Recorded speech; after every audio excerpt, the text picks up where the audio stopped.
deadly riots over the government's plan to avoid defaulting on its loans. Is that the unemployment keeps rising, and it has to keep rising just because you have an excess supply of goods, which is this is all borrowed money that our and that kids debt is owned by banks in other countries.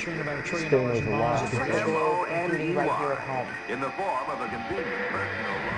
A filter cigarette that delivers the taste, and 45 malt liquor. Are you hot? Quite some time ago, by a second, America is sponsoring I first learned it from my grandmother. Now, my grandmother was a wonderful person. She taught me how to play the game Monopoly. She understood that the name of the game is to acquire. She would accumulate everything she could, and eventually she became the master of the board. And then she would always say the same thing to me. She'd look at me and she'd say, "One day, you'll learn to play the game." One summer, I played Monopoly almost every day, all day long. And that summer, I learned to play the game. I came to understand the only way to win is to make a total commitment to acquisition. I came to understand that money and possessions, that's the way that you keep score. And by the end of that summer, I was more ruthless than my grandmother. I was ready to bend the rules if I had to win that game. And I sat down with her to play that fall. I took everything she had. I watched her give her last dollar and quit in utter defeat. And then she had one more thing to teach me. Then she said, "Now it all goes back in the box." All those houses and hotels, all the railroads and utility companies, all that property and all that wonderful money. Now it all goes back in the box. None of it was really yours. You got all heated up about it for a while. But it was around a long time before you sat down at the board. And it will be here after you're gone. Players come and players go. Houses and cars, titles and clothes, even your body. Because the fact is that everything I clutch and consume and hoard is going to go back in the box, and I'm going to lose it all. You have to ask yourself, when you finally get the ultimate promotion, when you've made the ultimate purchase, when you buy the ultimate home, when you have stored up financial security and climbed the ladder of success to the highest rung you can possibly climb it, and the thrill wears off, and it will wear off, then what? How far do you have to walk down that road before you see where it leads? Surely you understand, it'll never be enough. So you have to ask yourself the question, what matters?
was a young man growing up in New York City, I refused to pledge allegiance to the flag.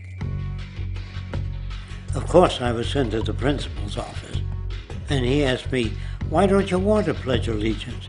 Everybody does." I said, "Everybody once believed the earth was flat, but that doesn't make it so."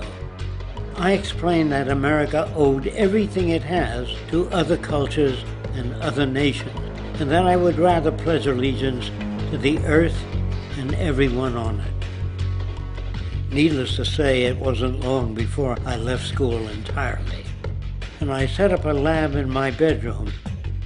There I began to learn about science and nature. I realized then that the universe is governed by laws, and that the human being, along with society itself, was not exempt from these laws. Then came the crash of 1929, which began what we now call the Great Depression. I found it difficult to understand why millions were out of work, homeless, starving, while all the factories were sitting there. The resources were unchanged. It was then that I realized that the rules of the economic game were inherently invalid. Shortly after came World War II, where various nations took turns systematically destroying each other. I later calculated that all the destruction and wasted resources spent on that war could have easily provided for every human need on the planet. Since that time, I have watched humanity set the stage for its own extinction. I have watched as the precious finite resources are perpetually wasted and destroyed in the name of profit and free markets. I have watched the social values of society be reduced into a base artificiality of materialism and mindless consumption. And I have watched as the monetary powers control the political structure of supposedly free societies. I'm 94 years old now, and I'm afraid my disposition is the same as it was 75 years ago. This shit's got to go.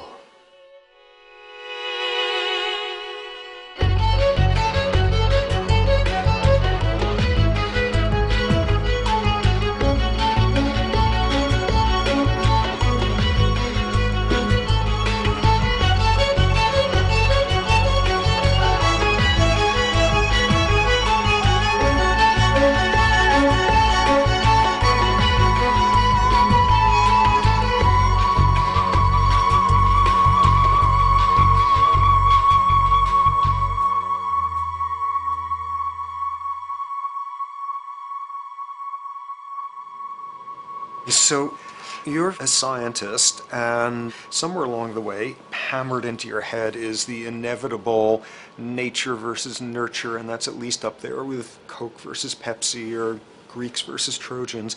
So nature versus nurture, this by now utterly oversimplifying view of where influences on how a cell deals with an energy crisis, up to what makes us who we are on the most individualistic levels of personality. And what you've got is this complete false dichotomy built around nature as deterministic. At the very bottom of all the causality of life is DNA and the code of codes and the Holy Grail, and everything is driven by it. And at the other end, a much more social science perspective, which is we are social organisms, and biology is for slime molds. Humans are free of biology, and obviously both views are nonsense. What you see instead is it is virtually impossible to understand how biology works outside the context of environment. One of the most crazy-making yet widespread and potentially dangerous notions is, oh, that behavior is genetic. Now, what does that mean? It means all sorts of subtle stuff if you sort of know modern biology, but for most people out there, what it winds up meaning is a deterministic view of life, one rooted in biology and genetics. Genes equal things that can't be changed. Genes equal things that are inevitable and that you might as well not waste resources trying to fix, might as well not put societal energies into trying to improve because it's inevitable, it's unchangeable. And that is sheer nonsense.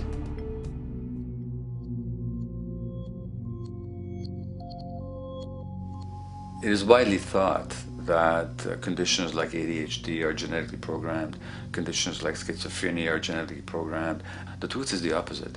Nothing is genetically programmed. They're very rare diseases. I mean, a small handful, extremely sparsely represented in the population, that are truly genetically determined. Most complex conditions might have a predisposition that is a genetic component, but a predisposition is not the same as a predetermination. The whole search for the source of diseases in the genome was doomed to failure before anybody even thought of it, because most diseases are not genetically predetermined. Heart disease, cancer, strokes, rheumatoid conditions, autoimmune conditions in general, mental health conditions, addictions, these are none of them genetically determined. Breast cancer, for example, out of 100 women with breast cancer, only 7 will carry the breast cancer genes. 93 do not. And out of 100 women who do have the genes, not all of them will get cancer.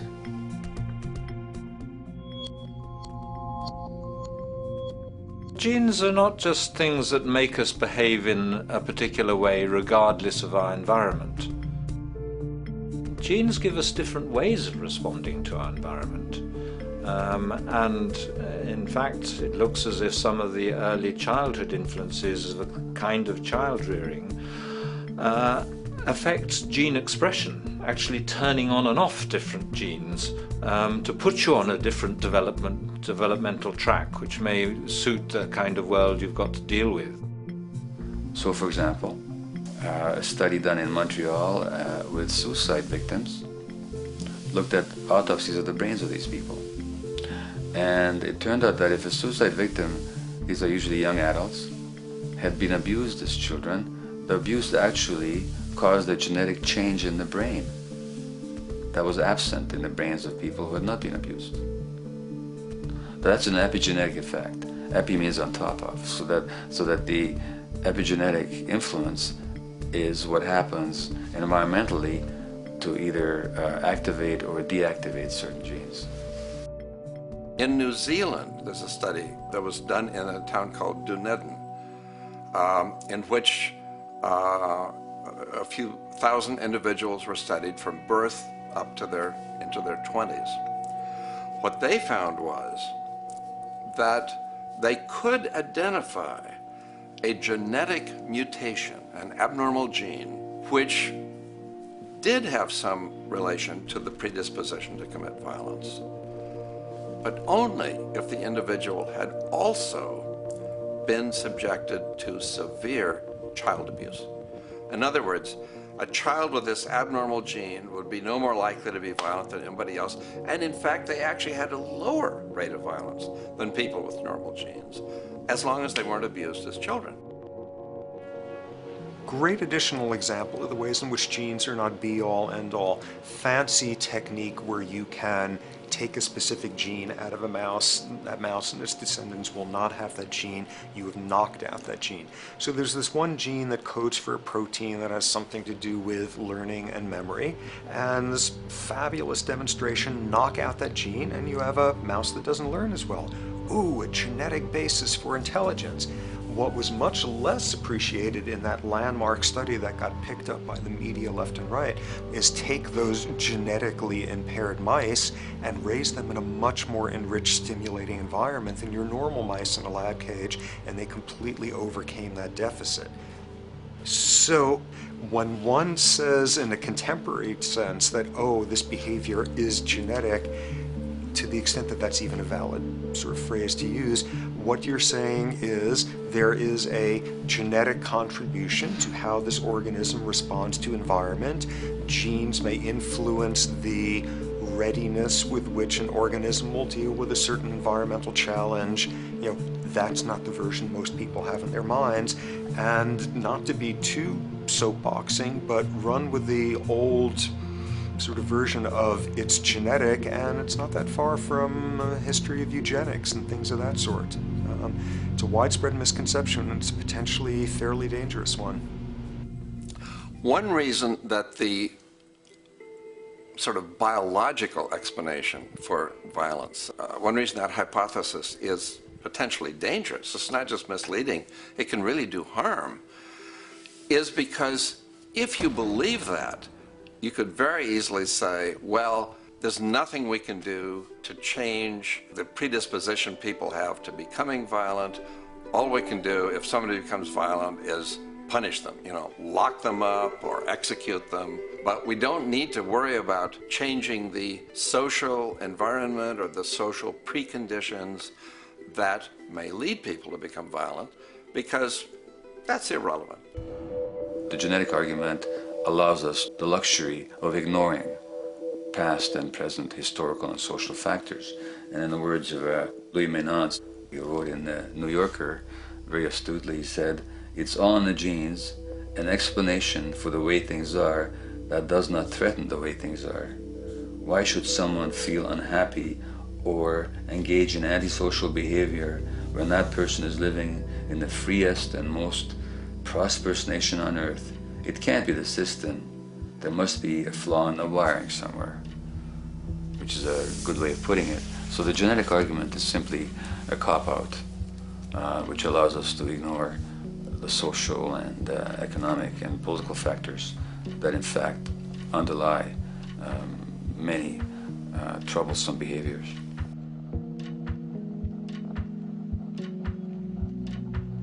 Addictions are usually considered to be a drug-related issue, but looking at it more broadly, I define addiction as any behavior that is associated with craving, with temporary relief, and with long-term negative consequences, along with an impairment of control over it, so that the person wishes to give it up or promises to do so, but can't follow through.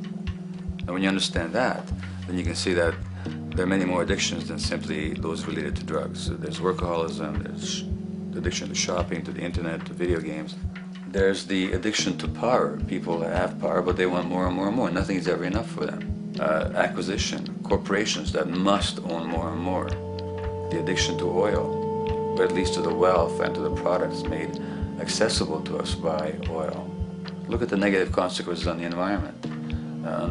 We're destroying the very earth that we inhabit for the sake of that addiction. Now, these addictions are far more devastating in their social consequences than the cocaine or heroin habits of my downtown East Side patients. Yet they're rewarded and considered to be respectable. The tobacco company executive that shows a higher profit will get a much bigger reward.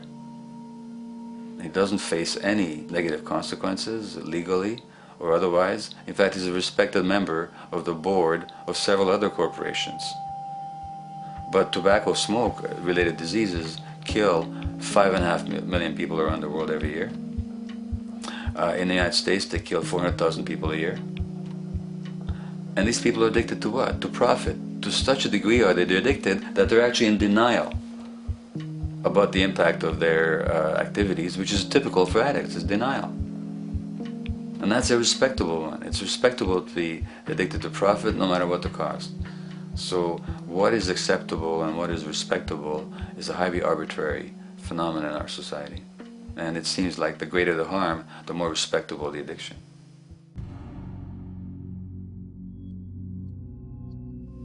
There's a general myth that drugs in themselves are addictive. In fact, the war on drugs is predicated on the idea that if you interdict the sources of drugs, you can deal with addiction that way. Now, if we understand addiction in a broader sense, we see that nothing in itself is addictive. No substance, no drug is by itself addictive, and no behavior is by itself addictive. Many people can go shopping without becoming shopaholics. Not everybody becomes a food addict. Not everyone who drinks a glass of wine becomes an alcoholic.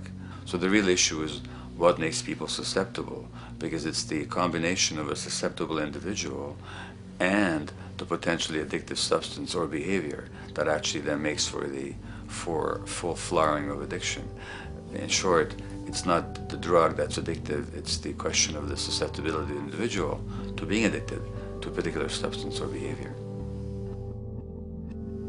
If we wish to understand what then makes some people susceptible, we actually have to look at their life experience. The old idea, although it's old, but it's still broadly held, that addictions are due to some genetic cause is simply scientifically untenable. What the case is actually is that certain life experiences make people susceptible. Life experiences that not only shape the person's personality and psychological needs, but also their very brains in certain ways. And that process begins in utero.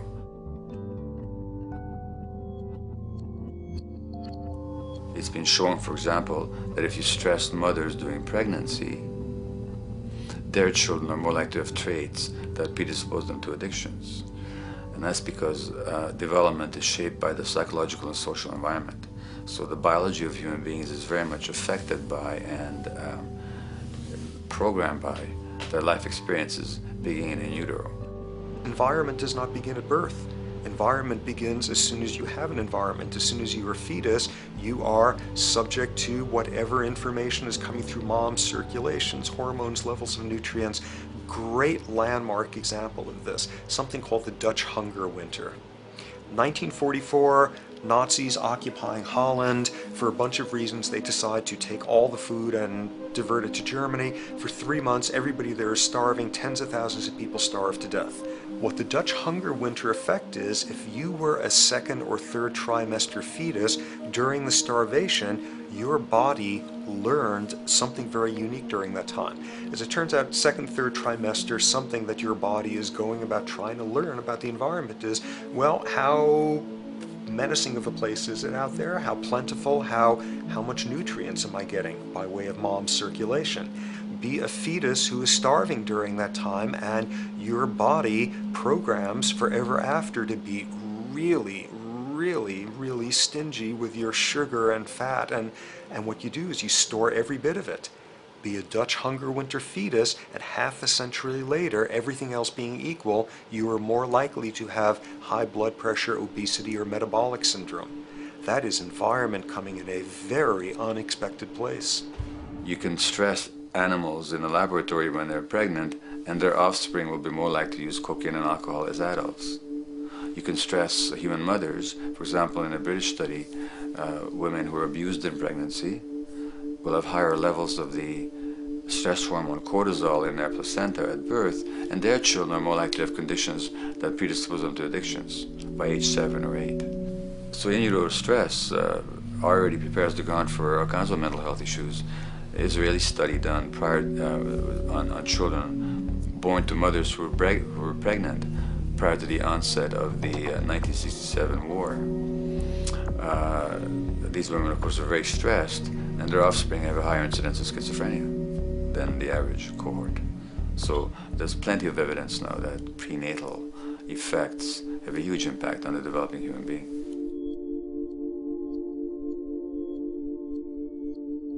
The point about human development, and specifically human brain development, is that it occurs mostly under the impact of the environment and mostly after birth. Now, if you compare us to a horse, which can run on the first day of life, we see that we are very undeveloped. We can't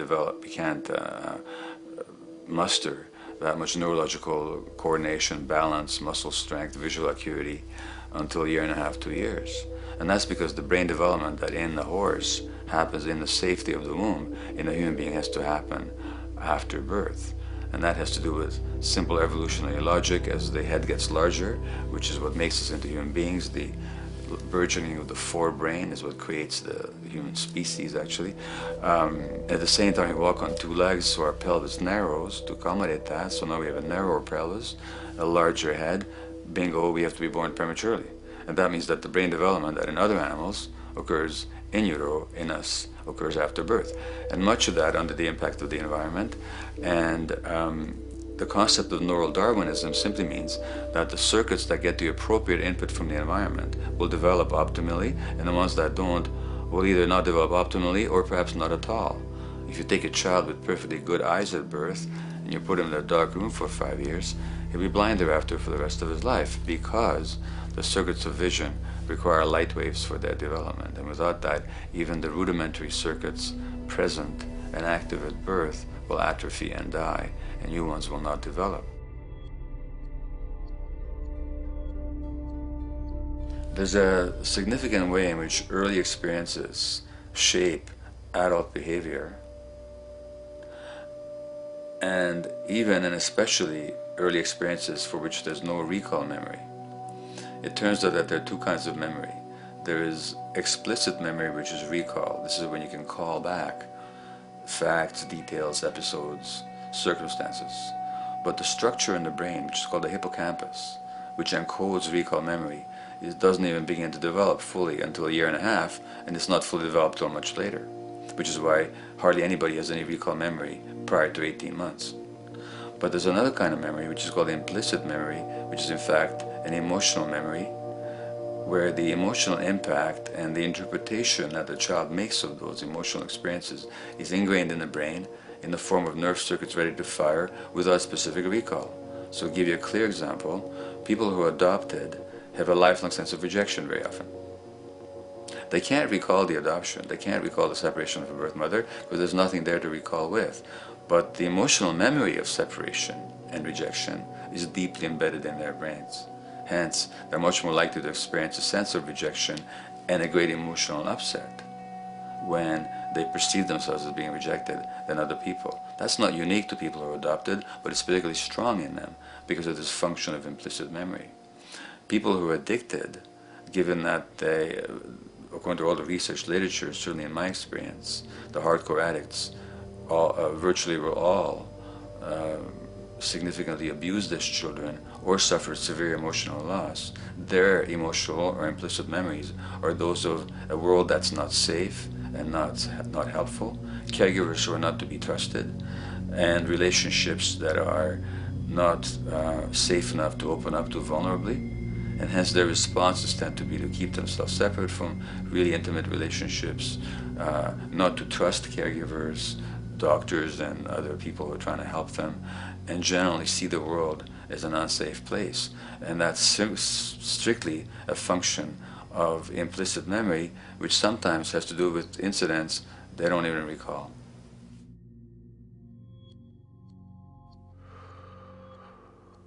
Infants who are born premature are often in incubators and various types of gadgetry and machinery for weeks and perhaps months. It's now known that if these children are touched and stroked on the back for just 10 minutes a day, that promotes their brain development. So human touch is essential for development. And in fact, infants who are never picked up will actually die. That's how much of a fundamental need being held is to human beings.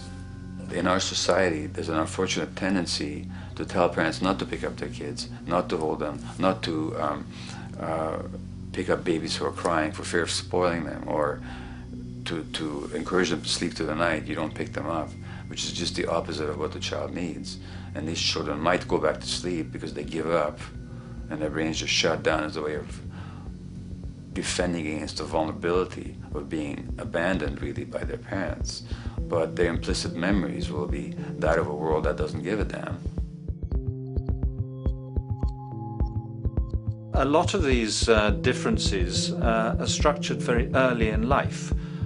In a way, if you like, the parental experience of adversity, how tough life is or how easy it is passed on to children, whether through maternal depression or parents being bad-tempered with their kids because they've had a hard day or just being too tired at the end of the day. And these have very powerful effects, programming children's development, which we know a lot about now. But that's early sensitivity isn't just an evolutionary mistake. It exists again in many different species. Even seedlings, there's an early adaptive process to the kind of environment they're growing up in. But for humans, the adaptation is to the quality of social relations. And so early life, how nurturing or how much conflict, how much attention you get, is a taster of the kind of world you may be growing up in. Are you growing up in a world where you have to fight for what you can get, watch your back, fend for yourself, learn not to trust others? Or are you growing up in a society where you depend on reciprocity, mutuality, cooperation, where empathy is important, where your security depends on good relations with other people? And that needs a very different emotional and cognitive development. And that's what the early sensitivity is about. And parenting is almost, quite unconsciously, a system for passing on that experience to children of the kind of world they're in. The great British child psychiatrist D.W. Winnicott said that fundamentally two things can go wrong in childhood. One is when things happen that shouldn't happen, and then things that should happen but don't. And the first category is the traumatic and abusive and abandonment experiences of my downtown East Side patients and of many addicts. That's what shouldn't happen but did. But then there is the non-stressed, attuned, non-distracted attention of the parent that every child needs, that very often children don't get. They're not abused, they're not neglected, and they're not traumatized. But what should happen, the presence of the emotionally available, nurturing parent, just is not available to them because of the stresses in our society and the parenting environment. And the psychologist Alan Shore calls that proximal abandonment, when the parent is physically present, but emotionally absent. I have spent, roughly the last 40 years of my life working with the most violent people our society produces, murderers, rapists, and so on, in an attempt to understand what causes this violence. I discovered that the most violent of the criminals in our prisons had themselves been victims of a degree of child abuse that was beyond the scale of what I ever thought of applying the term child abuse to. I had no idea of the depth of the depravity with which children in our society are all too often treated. The most violent people I saw were themselves the survivors of their own attempted murder, often at the hands of their parents or other people in their social environment, or were the survivors of family members who'd been killed, their closest family members, by other people. The Buddha argued that everything depends on everything else. He says the one contains the many and the many contains the one. That you can't understand anything in isolation from its environment. The leaf contains the sun, the sky, and the earth, obviously. This has not been shown to be true, of course, all around, and specifically when it comes to human development. The modern scientific term for it is the biopsychosocial nature of human development, which says that the biology of human beings depends very much on their interaction with the social and psychological environment. And specifically, the psychiatrist and researcher Daniel Siegel at the University of California, Los Angeles, UCLA, has coined the phrase interpersonal neurobiology, which means to say that the way that our nervous system functions depends very much on our personal relationships. In the first place with the parenting caregivers, and in the second place with other important attachment figures in our lives, and in the third place with our entire culture. So that you can't separate the neurological functioning of a human being from the environment in which he or she grew up in and continues to exist in. And this is true throughout the life cycle. It's particularly true when you're dependent and helpless and your brain is developing, but it's true even in adults and even at the end of life. Human beings have lived in almost every kind of society, from the most egalitarian, hunting and gathering societies seem to have been very egalitarian, for instance based on food sharing, gift exchange. Small bands of people living predominantly off of foraging, but a little bit of hunting. Predominantly among people you have at the least known your entire life, if not surrounded by third cousins or closer, in a world in which there is a great deal of fluidity between different groups, in a world in which there is not a whole lot in terms of material culture. This is how humans have spent most of their hominid history. And no surprise, that makes for a very different world. One of the things you get as a result of that is far less violence. Organized group violence is not something that occurred at that time. of human history, and that seems quite clear. So where did we go wrong? Violence is not universal. It's not symmetrically distributed throughout the human race. There is a huge variation in the amount of violence in different societies. There are some societies that have virtually no violence. There are others that destroy themselves. Some of the Anabaptist religious groups that are complete, strict pacifists, like the Amish, the Mennonites, the Hutterites. Among some of these groups, the Hutterites, there are no recorded cases of homicide. During our major wars, like World War II, where people were being drafted, they would refuse to serve in the military. They would go to prison rather than serve in the military.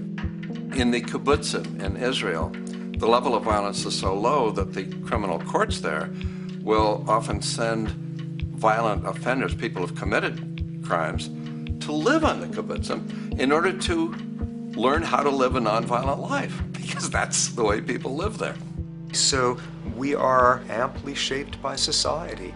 Our societies in the broader sense, including our theological, our metaphysical, our linguistic influences, etc., our societies help shape us as to whether or not we think life is basically about sin or about beauty, whether the afterlife will carry a price for how we live our lives or if it's irrelevant. In a broad sort of way, different large societies could be termed as individualistic or collectivist, and you get very different people and different mindsets, and I suspect different brains coming along with that. We in America are in one of the most individualistic of societies, and capitalism being a system that allows you to go higher and higher up a potential pyramid, and the deal is it comes with fewer and fewer safety nets. By definition, the more stratified a society is, the fewer people you have as peers, the fewer people with whom you have symmetrical, reciprocal relationships, and instead all you have are differing spots and endless hierarchies. And a world in which you have few reciprocal partners is a world with a lot less altruism.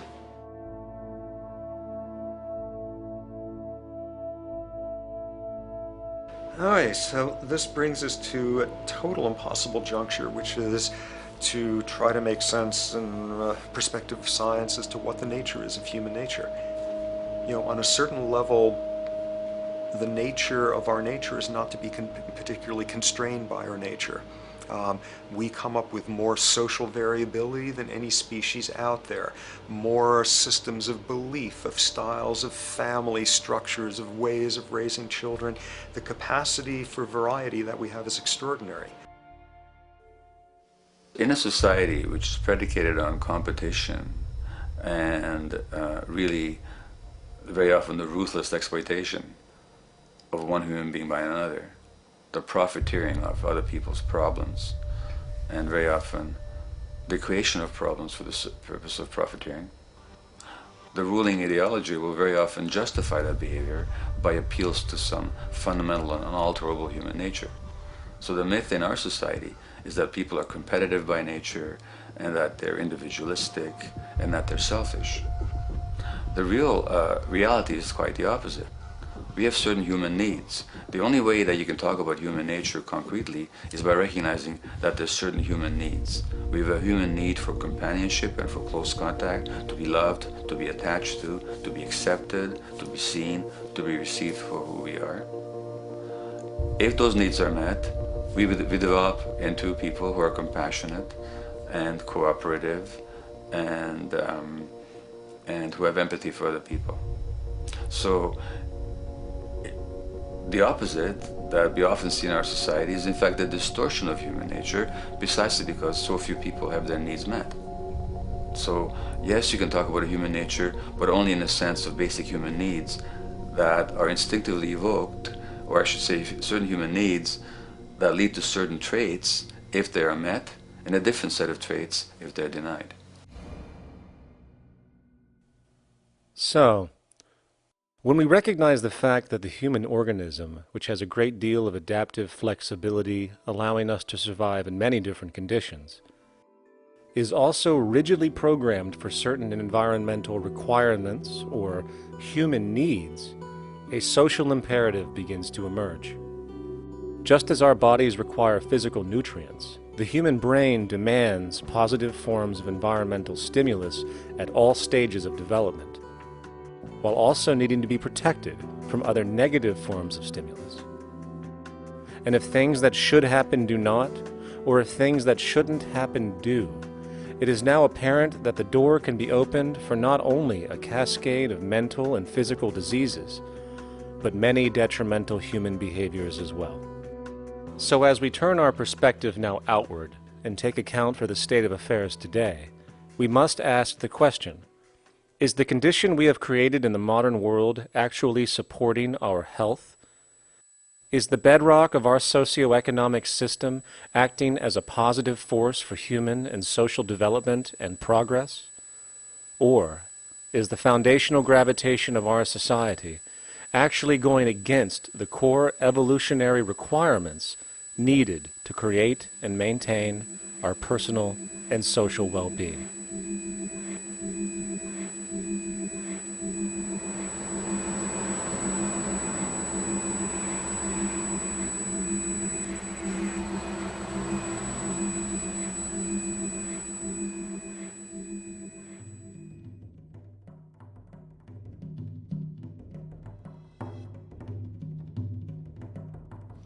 So one might ask, where did this all begin? What we have today, really a world in a state of cumulative collapse. You get it started with John Locke. And John Locke introduces property, and he has three provisos for just private right and property. And the three provisos are that there must be enough left over for others, and that you must not let it spoil, and that you, most of all, must mix your labor with it.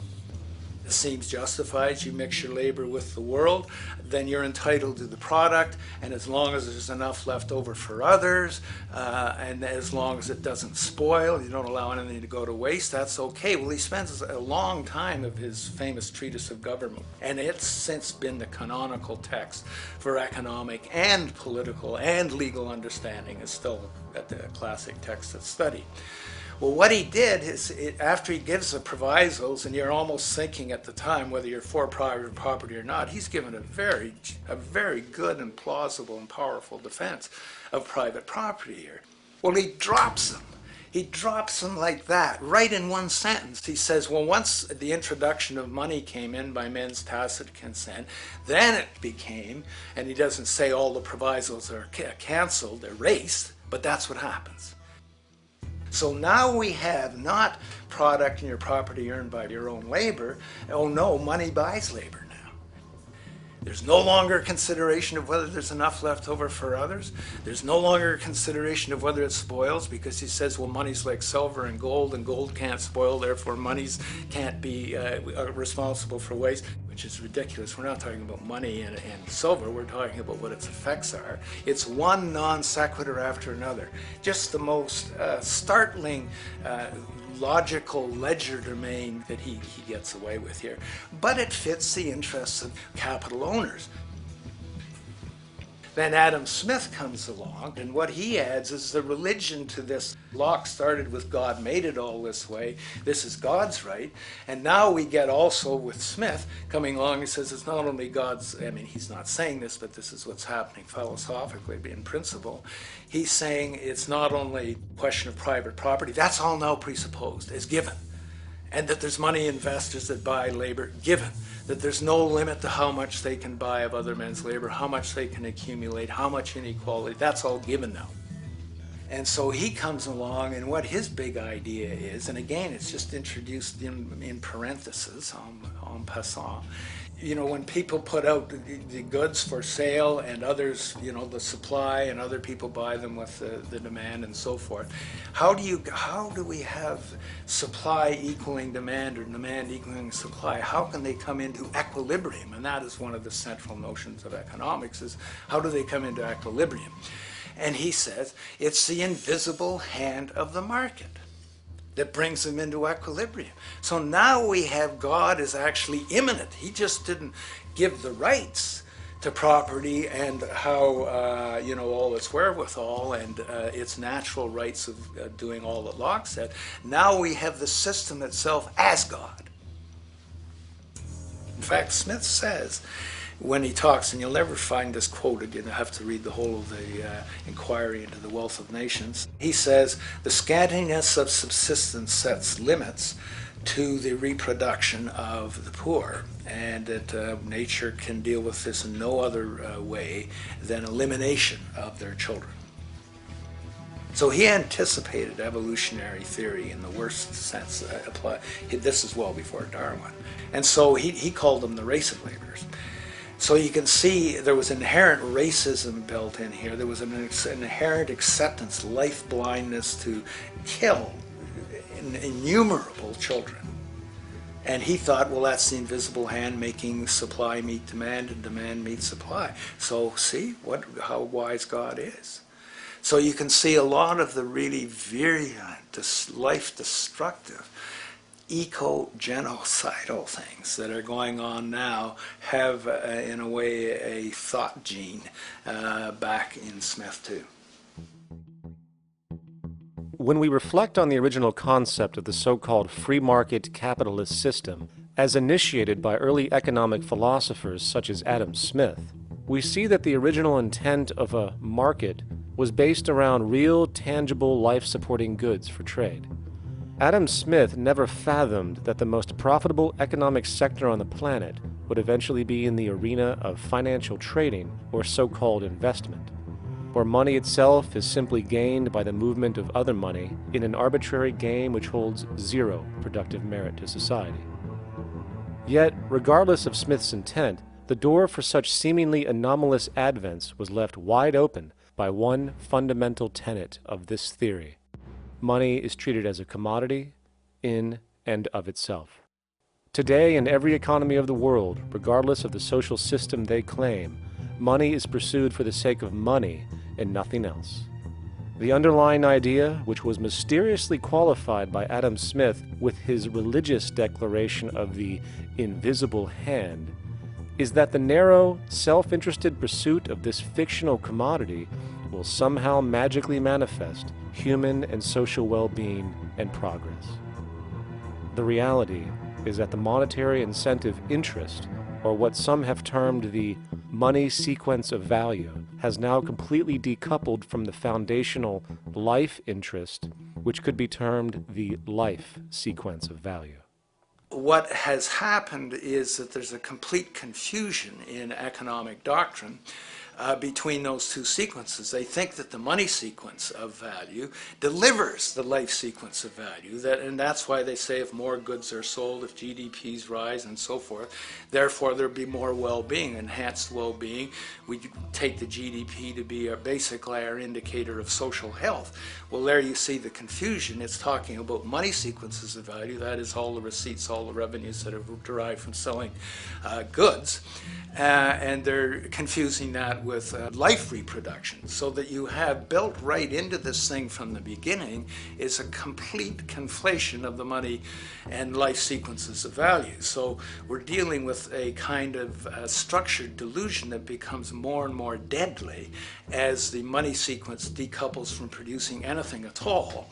So it's a system disorder, and the system disorder seems to be fatal.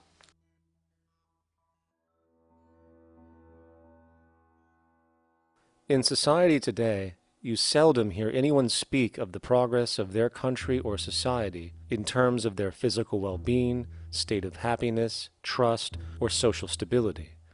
Rather, the measures are presented to us through economic abstractions.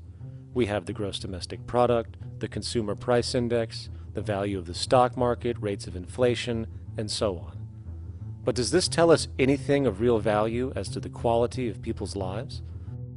No, all these measures have to do with the money sequence itself and nothing more. For example, the gross domestic product of a country is a measure of the value of goods and services sold. This measure is claimed to correlate to the standard of living of a country's people. In the United States, healthcare accounted for over 17% of GDP in 2009, amounting to over $2.5 trillion spent, hence creating a positive effect on this economic measure. And based on this logic, it would be even better for the U.S. economy if healthcare services increased more so, perhaps to $3 trillion or $5 trillion, since that would create more growth, more jobs, and hence boasted by economists as a rise in their country's standard of living. But wait a minute, what do healthcare services actually represent? Well, sick and dying people. That's right, the more unhealthy people there are in America, the better the economy. Now, that is not an exaggeration or a cynical perspective. In fact, if we step back far enough, you will realize that the GDP not only doesn't reflect real public or social health on any tangible level, it is, in fact, mostly a measure of industrial inefficiency and social degradation. And the more you see it rise, the worse things are becoming with respect to personal, social, and environmental integrity. You have to create problems to create profit. There is no profit under the current paradigm in saving lives, putting balance on this planet, having justice and peace or anything else. There's just no profit there. There's an old saying, pass a law, create a business. Whether you're creating a business for a lawyer or whatever. So, crime does create business, just like destruction creates business in Haiti. We have now roughly 2 million people incarcerated in this country, and of those, many of them are in prisons run by private corporations, Corrections Corporation of America, Wackenhut, who trade their stock on Wall Street based upon how many people are in jail. Now that's sickness, but that is a reflection of what this economic paradigm calls for. So what exactly does this economic paradigm call for? What is it that keeps our economic system going? Consumption. Or more accurately, cyclical consumption. When we break down the foundation of classic market economics, we are left with a pattern of monetary exchange that simply cannot be allowed to stop or even substantially slowed, if the society as we know it is to remain operational. There are three main actors on the economic stage: the employee, the employer, and the consumer. The employee sells labor to the employer for income. The employer sells its production services and hence goods to the consumer for income. And the consumer, of course, is simply another role of the employer and employee, spending back into the system to enable the cyclical consumption to continue. In other words, the global market system is based on the assumption that there will always be enough product demand in society to move enough money around at a rate which can keep the consumption process going. And the faster the rate of consumption, the more so-called economic growth is assumed, and so the machine goes. But hold on, I thought an economy was meant to, economize? Doesn't the very term have to do with preservation and efficiency and a reduction of waste? So how does our system, which demands consumption and the more the better, efficiently preserve or economize at all? Well, it doesn't. The intent of the market system is, in fact, the exact opposite of what a real economy is supposed to do, which is efficiently and conservatively orient the materials for production and distribution of life-supporting goods. We live on a finite planet with finite resources, where, for example, the oil we utilize took millions of years to develop, where the minerals we use took billions of years to develop. So, having a system that deliberately promotes the acceleration of consumption for the sake of so-called economic growth is pure ecocidal insanity. Absence of waste, that's what efficiency is. Absence of waste. This system is more wasteful than all the other existing systems in the history of the planet. Every level of life organization and life system is in a state of crisis and challenge and decay or collapse. No peer-reviewed journal in the last 30 years will tell you anything different. That is that every life system is in decline, as well as social programs, as well as our water access. Try to name any means of life that isn't threatened and in danger. You can't. There really isn't one, and that's very, very despairing. But we haven't even figured out the causal mechanism. We don't want to face the causal mechanism. We just want to go on, that's what insanity is, where you keep doing the same thing over and over again, though it clearly doesn't work. So you're really dealing with not an economic system, but I would go so far as to say an anti-economic system. There's an old saying that the competitive market model seeks to create the best possible goods at the lowest possible prices. This statement is essentially the incentive concept which justifies market competition based on the assumption that the result is the production of higher quality goods. If I was going to build myself a table from scratch, I would naturally build it out of the best, most durable materials possible, right? With the intent for it to last as long as possible. Why would I want to make something poor, knowing I would have to eventually do it again and expend more materials and more energy?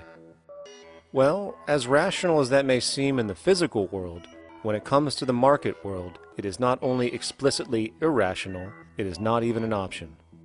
It is technically impossible to produce the best of anything if a company is to maintain a competitive edge and hence remain affordable to the consumer.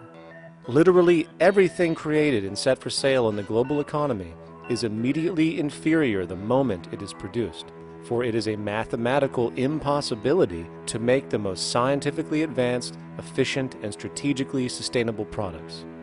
This is due to the fact that the market system requires that cost efficiency, or the need to reduce expenses, exist at every stage of production, from the cost of labor to the cost of materials and packaging, and so on. This competitive strategy, of course, is to make sure the public buys their goods rather than from a competing producer, which is doing the exact same thing to also make their goods both competitive and affordable. This immutably wasteful consequence of the system could be termed intrinsic obsolescence. However, this is only one part of a larger problem. A fundamental governing principle of market economics, one that you will not find in any textbook, by the way, is the following. Nothing produced can be allowed to maintain a lifespan longer than what can be endured in order to continue cyclical consumption. In other words, it is critical that stuff break down, fail, and expire within a certain amount of time. This is termed planned obsolescence. Planned obsolescence is the backbone of the underlying market strategy of every goods-producing corporation in existence.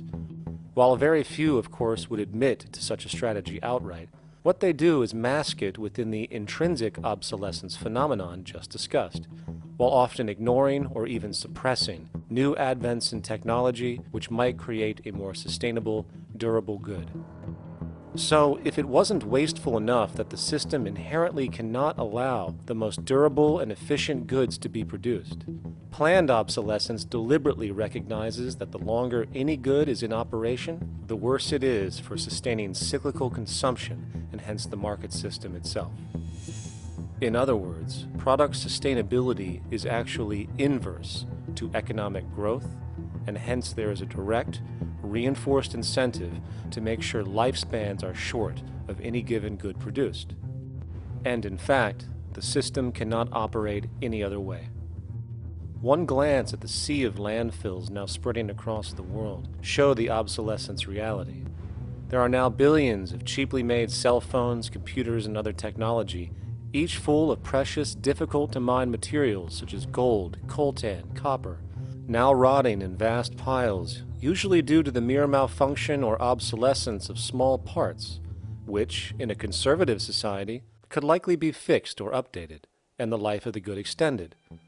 Unfortunately, as efficient as that may seem in our physical reality, living on a finite planet with finite resources, it is explicitly inefficient with respect to the market. To put it into a phrase, efficiency, sustainability, and preservation are the enemies of our economic system. Likewise, just as physical goods need to be constantly produced and reproduced, regardless of their environmental impact, the service industry operates with an equal rationale. The fact is, there is no monetary benefit to resolving any problems which are currently being serviced. At the end of the day, the last thing the medical establishment really wants is the curing of diseases such as cancer, which would eliminate countless jobs and trillions in revenue. And since we're on the subject, crime and terrorism in this system are good.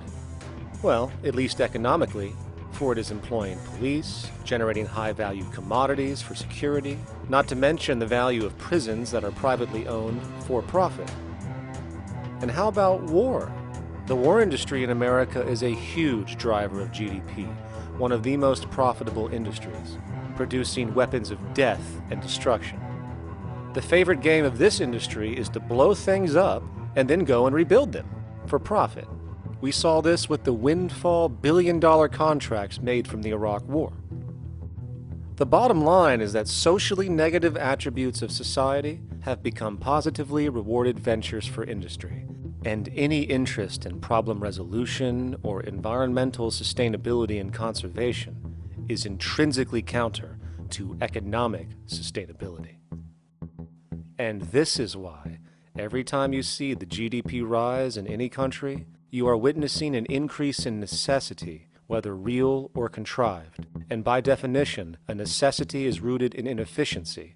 Hence, increased necessity means increased inefficiency. The American dream is based on rampant consumerism. It is based upon the fact that mainstream media, and especially commercial advertising, all corporations who need this infinite growth have convinced us, or brainwashed most people in America, and hence the world, that we have to have X number of material possessions and the possibility of gaining infinitely more material possessions in order to be happy. That's just not true. So why do people continue to buy in this way, which is ultimately eco-genocidal in its systemic effects cumulatively? And it just is classical operant conditioning. You simply put inputs of conditioning into the organism, and you have outputs of desired behaviors or goals or objectives. And it has all the resources of technology. And they boast about how they get into the minds of infants. What they hear is already making them conditioned to the brand. Then you see, well, that's how people have been such fools. In a way, they've been taught to be fools. It's a value system disorder. You know, if there is any testament to the plasticity of the human mind, if there is any proof to how malleable human thought is and how easily conditioned and guided people can become based on the nature of their environmental stimulus and what it reinforces, the world of commercial advertising is the proof. You have to stand in awe at the level of brainwashing where these programmed robots known as consumers wander the landscape only to walk into a store and spend, say, $4,000 on a handbag that likely costs $10 to make in a sweatshop overseas, only for the brand status it supposedly represents in the culture. Or perhaps the ancient communal traditions which increased trust and cohesiveness in society, which have now been hijacked by acquisitive, materialistic values, where now annually we exchange useless crap a few times a year. And we might wonder why so many today have a compulsion to shopping and acquisition, when it is clear that they have been conditioned from childhood to expect material goods as a sign of their status with friends and family.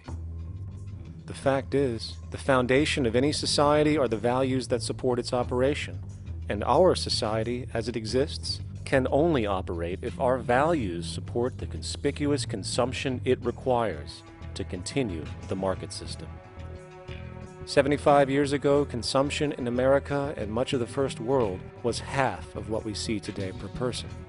Today's new consumer culture has been manufactured and imposed due to the very real need for higher and higher levels of consumption. And this is why most corporations now spend more money on advertising than the actual process of product creation itself. They work diligently to create a false need for you to fill, and it happens to work. You know, economists are in fact not economists at all. They're propagandists of money value, and you'll find that all their models basically get down to token exchanges that are to the profit of one side or both sides or whatever, but they're completely disconnected from the actually existing world of reproduction. In Ohio, an old man failed to pay his electric bill. You may be familiar with the case. And the electric company turned off the electricity and he died. The reason they turned it off was because it wouldn't have been profitable for them to keep it on because he didn't pay his bill. Do you believe that was right? The responsibility really lies not on the electric company for turning it off, but on those of this man's neighbors and friends and associates who are not charitable enough to enable him as an individual to meet the electric bill. Did I hear that right? Did he just say the death of a man caused by not having money was the responsibility of other people, or in effect, charity? Well then, I guess we're going to need a whole lot of infomercials, little miserable coin slot donations for bodega counters, and a bunch of pickle jars for the billion people now starving to death on this planet because of the very system Milton Friedman promotes.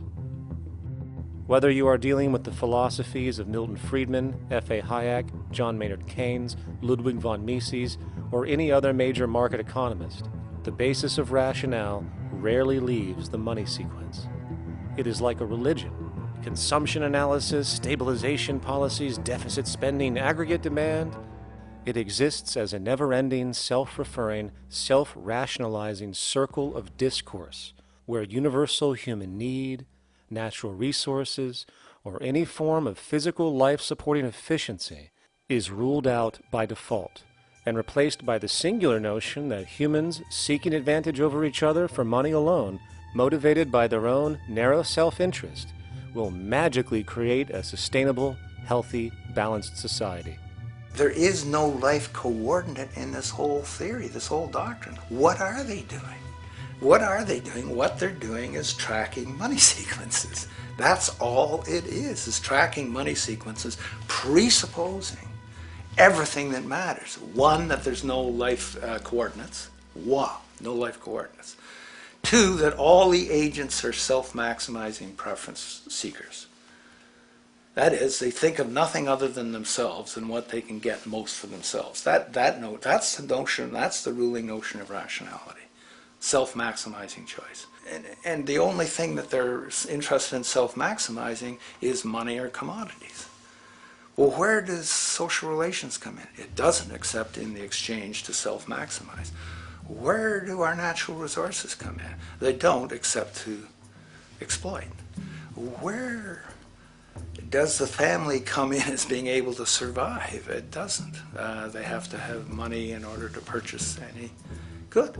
Well, shouldn't an economy deal somewhere with human need? Isn't that what the fundamental issue is, to satisfy human needs? Oh, need isn't even in your lexicon. You dissolve it into wants. And what is a want? That means money demand that wants to buy. Well, if it's money demand that wants to buy, it's got nothing to do with need, because it may be the person has no money demand and desperately needs, say, water supply. Or it may be money demand wants a gold toilet seat. Well, where does it all go? To the gold toilet seat. And you call this economics? Like, it's really, when one thinks of it, it's got to be the most bizarre delusion in the history of human thought. Now, so far we have focused on the market system, but this system is actually only one half of the global economic paradigm. The other half is the monetary system. While the market system deals with the interaction of people gaming for profit across the spectrum of labor, production, and distribution, the monetary system is an underlying set of policies set by financial institutions which create conditions for the market system, among other things. It includes terms we often hear, such as interest rates, loans, debt, the money supply, inflation, etc. And while you might want to pull your hair out listening to the gibberish coming from the monetary economists, modest preemptive actions can obviate the need of more drastic actions at a later date. The nature and effect of this system is actually quite simple. Our economy has, or the global economy has, three basic things that govern it. One is fractional reserve banking, banks printing money out of nothing. It's also based upon compound interest. When you borrow money, you have to pay back more than you borrowed, which means that you, in effect, create money out of thin air, again, which has to be serviced by creating still more money. We live in an infinite growth paradigm. The economic paradigm we live in now is a Ponzi scheme. It's nothing grows forever. It's not possible. As a great psychologist James Hillman wrote, the only thing that grows in a human body after a certain age is cancer. It's not just the amount of money that has to keep growing, it's the amount of consumers. Consumers to borrow money at interest to generate more money, and obviously that's not possible on a finite planet. People are basically vehicles to just create money, which must create more money to keep the whole thing from falling apart, which is what's happening right now. There are really only two things anyone needs to know about the monetary system. 1. All money is created out of debt. Money is monetized debt, whether it materialized from treasury bonds, home loan contracts, or credit cards. In other words, if all outstanding debt was to be repaid right now, there would not be $1 in circulation. And 2, interest is charged on virtually all loans made, and the money needed to pay back this interest does not exist in the money supply outright. Only the principal is created by the loans, and the principal is the money supply. So, if all this debt was to be repaid right now, not only would there not be $1 left in circulation, there would also be a gigantic amount of money owed that is literally impossible to pay back, for it does not exist. The consequence of all of this is that two things are inevitable: inflation and bankruptcy. As far as inflation, this can be seen as an historical trend in virtually every country today, and easily tied to its cause, which is the perpetual increase of the money supply, which is required to cover the interest charges and keep the system going. As far as bankruptcy, it comes in the form of debt collapse. This collapse will inevitably occur with a person, a business, or a country, and typically happens when the interest payments are no longer possible to make. But there is a bright side to all of this. Well, at least in terms of the market system, because debt creates pressure. Debt creates wage slaves. A person in debt is much more likely to take a low wage than a person who isn't, hence becoming a cheap commodity. So it's great for the corporations to have a pool of people that have no financial mobility. But hey, that same train of thought also goes for entire countries. The World Bank and the International Monetary Fund, which mostly serve as proxies for transnational corporate interests, give gigantic loans to troubled countries at very high interest rates, and then, once the countries are deeply in the hole and can't pay, austerity measures are applied, the corporations swoop in, set up sweatshops, and take their natural resources. Now that's market efficiency. But wait, there's more. You see, there's this unique hybrid of the monetary and market system called the stock market, which rather than, actually produce anything real, they just buy and sell money itself. And when it comes to debt, you know what they do? That's right, they trade it. They actually buy and sell debt for profit, from credit default swaps and collateralized debt obligations for consumer debt, to complex derivative schemes used to mask the debt of entire countries, such as the collusion of investment bank Goldman Sachs in Greece, which nearly collapsed the entire European economy. So when it comes to the stock market and Wall Street, we have an entirely new level of insanity born out of the money sequence of value. All you need to know about markets was written in an editorial in the Wall Street Journal a couple years ago. It was called Lessons of the Brain-Damaged Investor. And in this editorial, they explain why people with slight brain damage do better as investors than people with normal brain functionality. Why? Because the slightly brain-damaged person has no empathy. And that's the key. If you don't have any empathy, you do well as an investor. And so Wall Street breeds people who have no empathy, to go in there and to make decisions and make trades that they have no compunction about and no thought whatsoever as to what they're doing might affect their fellow human being. So they breed these robots, these people who have no souls. And since they don't even want to pay these people anymore, they're now breeding robots, real algorithmic traders. Goldman Sachs in the high-frequency trading scandal. They put a computer next to the exchange, the New York Stock Exchange. This computer, this co-located computer, as they call it, it front-runs all the trades on the exchange, and it hits the exchange with volumes of orders in ways that scalp pennies and nickels away from the exchange. It's like they're siphoning money all day long. They went one quarter last year, 30 or 60 straight days without a single down day and made millions of dollars every single day. Is that because, well, that's statistically impossible. When I worked on Wall Street, the way it works is everyone kicks upstairs the bribes. The brokers bribe to the office manager bribes to the regional sales manager bribes to the national sales manager. It's a common understanding. At Christmas, who gets the biggest bonus at Christmas in an average brokerage office? The compliance officer. The compliance officer sits there all day long. He's supposed to be making sure you don't violate any of the margin rules and you're complying with the law. Of course, yeah, to the extent that you can bribe the compliance officer, yeah, that's right, you are complying with the law. So how does fraud has become the system? It's no longer a byproduct. It is the system. You know, it's like that old Woody Allen joke. He says, "Doctor, my brother thinks he's a chicken." And the doctor says, "Take a pill, and that should cure the problem." And he says, "No, doctor, you don't understand. We need the eggs."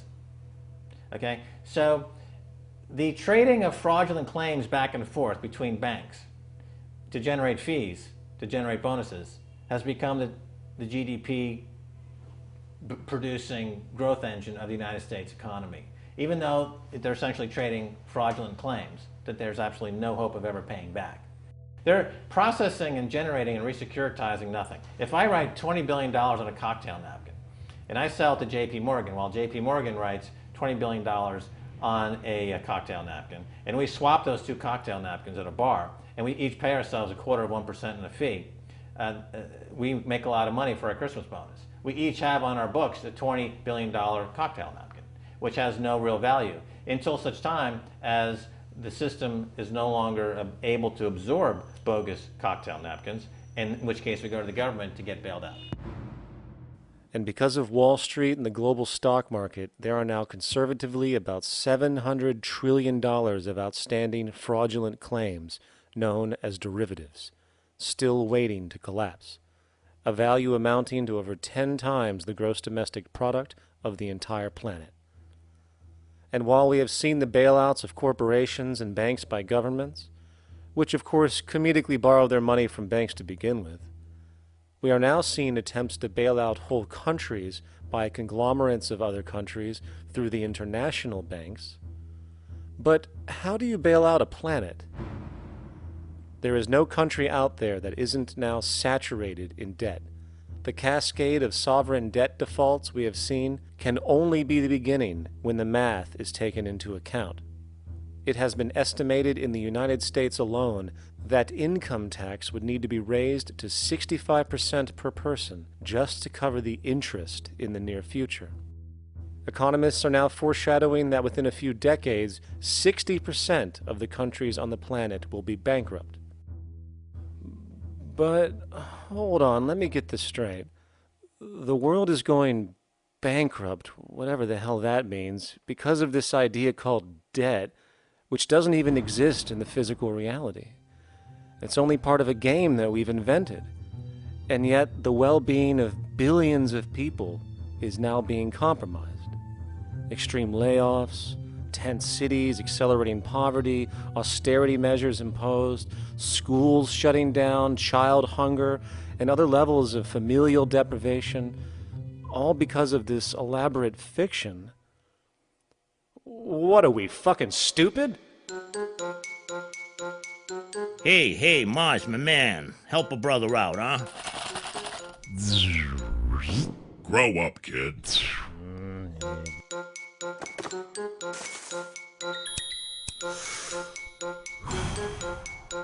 Saturn, what's up, man? You remember that smoking nebula I hooked you up with a while back? Listen, Earth, we're getting really tired of you. You've been given everything, and yet you waste it all. You got plenty of resources, and you know it.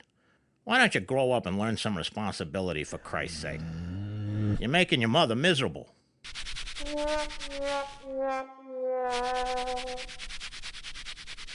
You're on your own, pal.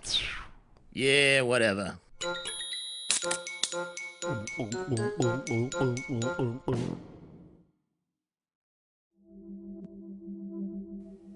Now, all of this considered, from the waste machine known as the market system to the debt machine known as the monetary system, hence creating the monetary market paradigm which defines the global economy today, there is one consequence that runs through the entire machine: inequality. Whether it is the market system which creates a natural gravitation towards monopoly and power consolidation, while also generating pockets of wealthy industries that tower over others regardless of utility, such as the fact that top hedge fund managers on Wall Street now take home over $300 million a year for contributing literally nothing, while a scientist looking for a cure for a disease trying to help humanity might make $60,000 a year if they're lucky. Or whether it is the monetary system, which has class division built right into its structure. For example, if I have $1 million to spare and I put it into a CD at 4% interest, I will make $40,000 a year. No social contribution, no nothing.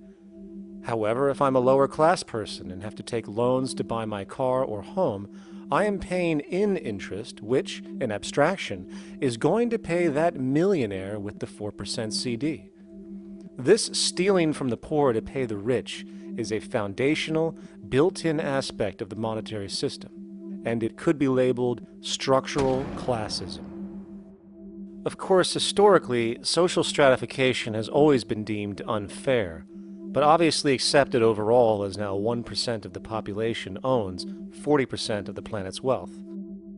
But, material fairness aside, there is something else going on underneath the surface of inequality, causing an incredible deterioration in public health as a whole. Well, I think people are often puzzled by the contrast between the material success of our societies, unprecedented levels of wealth, and the many social failings. I mean, you know, if you look at the rates of drug abuse or violence or self-harm amongst kids or mental illness, there's clearly something going deeply wrong with our societies. What the data that I've been describing does is simply shows that intuition that people have had for hundreds of years, that inequality is divisive and socially corrosive, that intuition is truer than I think we ever imagined.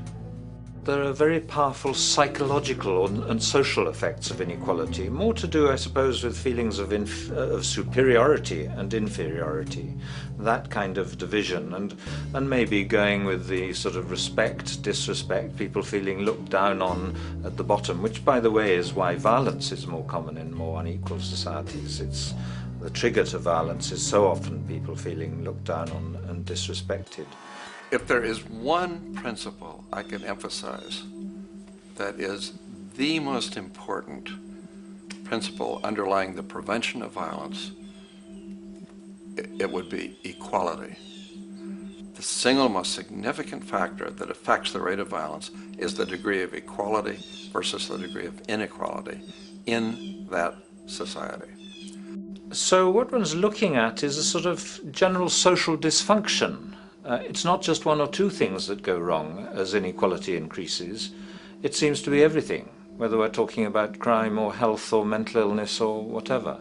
One of the really disturbing findings out in public health there is never ever make the mistake of being poor or being born poor. Your health pays for it in endless sorts of ways, something known as the health socioeconomic gradient. As you move down from the highest strata in society in terms of socioeconomic status, every step down, health gets worse for umpteen different diseases. life expectancy gets worse, infant mortality rate, everything you could look at. So a huge issue has been, why is it that this gradient exists? Totally simple, obvious answer, which is if you are chronically sick, you're not going to be very productive, so health causes drive socioeconomic differences.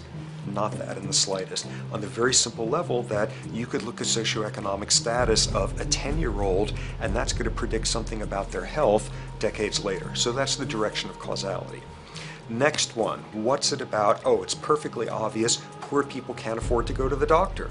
It's healthcare access. It's got nothing to do with that, because you see these same gradients in countries with universal healthcare, socialized medicine.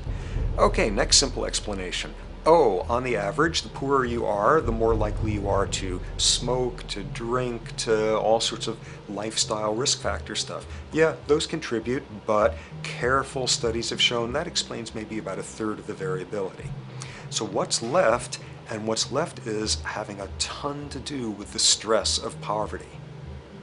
So the poorer you are, starting off being, the person who's $1 income behind Bill Gates, the poorer you are in this country, on the average, the worse your health is.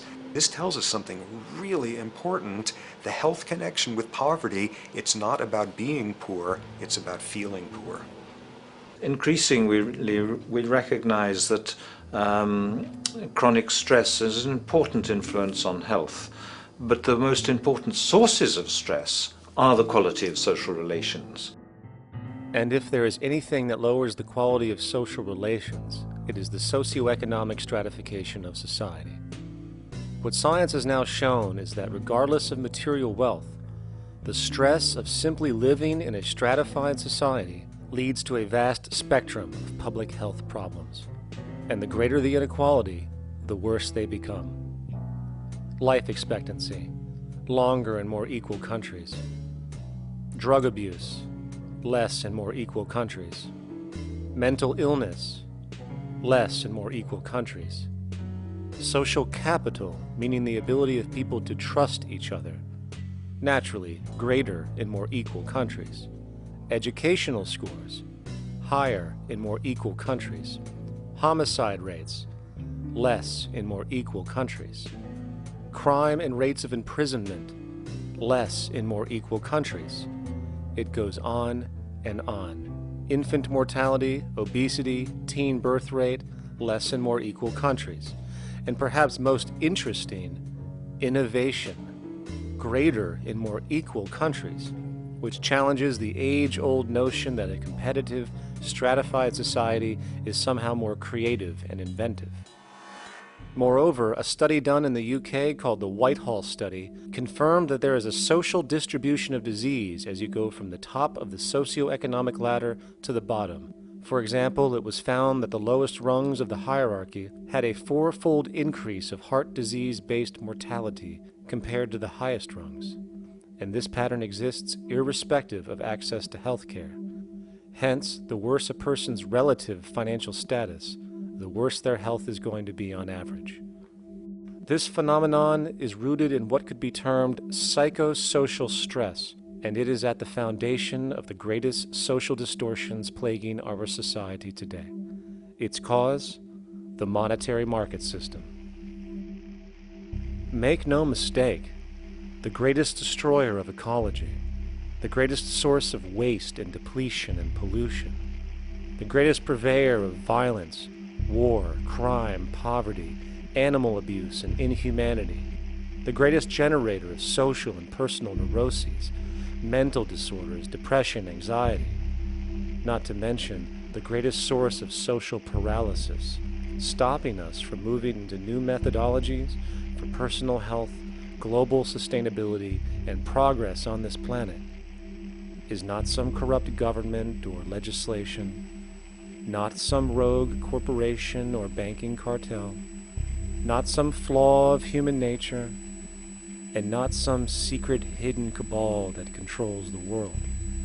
It is, in fact, the socio-economic system itself at its very foundation.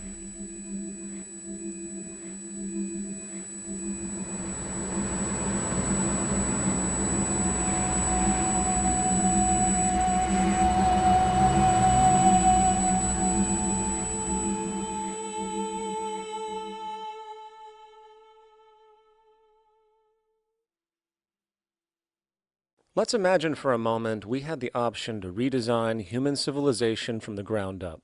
What if, hypothetically speaking, we discovered an exact replica of the planet Earth, and the only difference between this new planet and our current one is that human evolution had not occurred. It was an open palette. No countries, no cities, no pollution, no Republicans, just a pristine, open environment. So, what would we do? Well, first we need a goal, right? And it's safe to say that goal would be to survive. And not to just survive, but to do so in an optimized, healthy, prosperous way.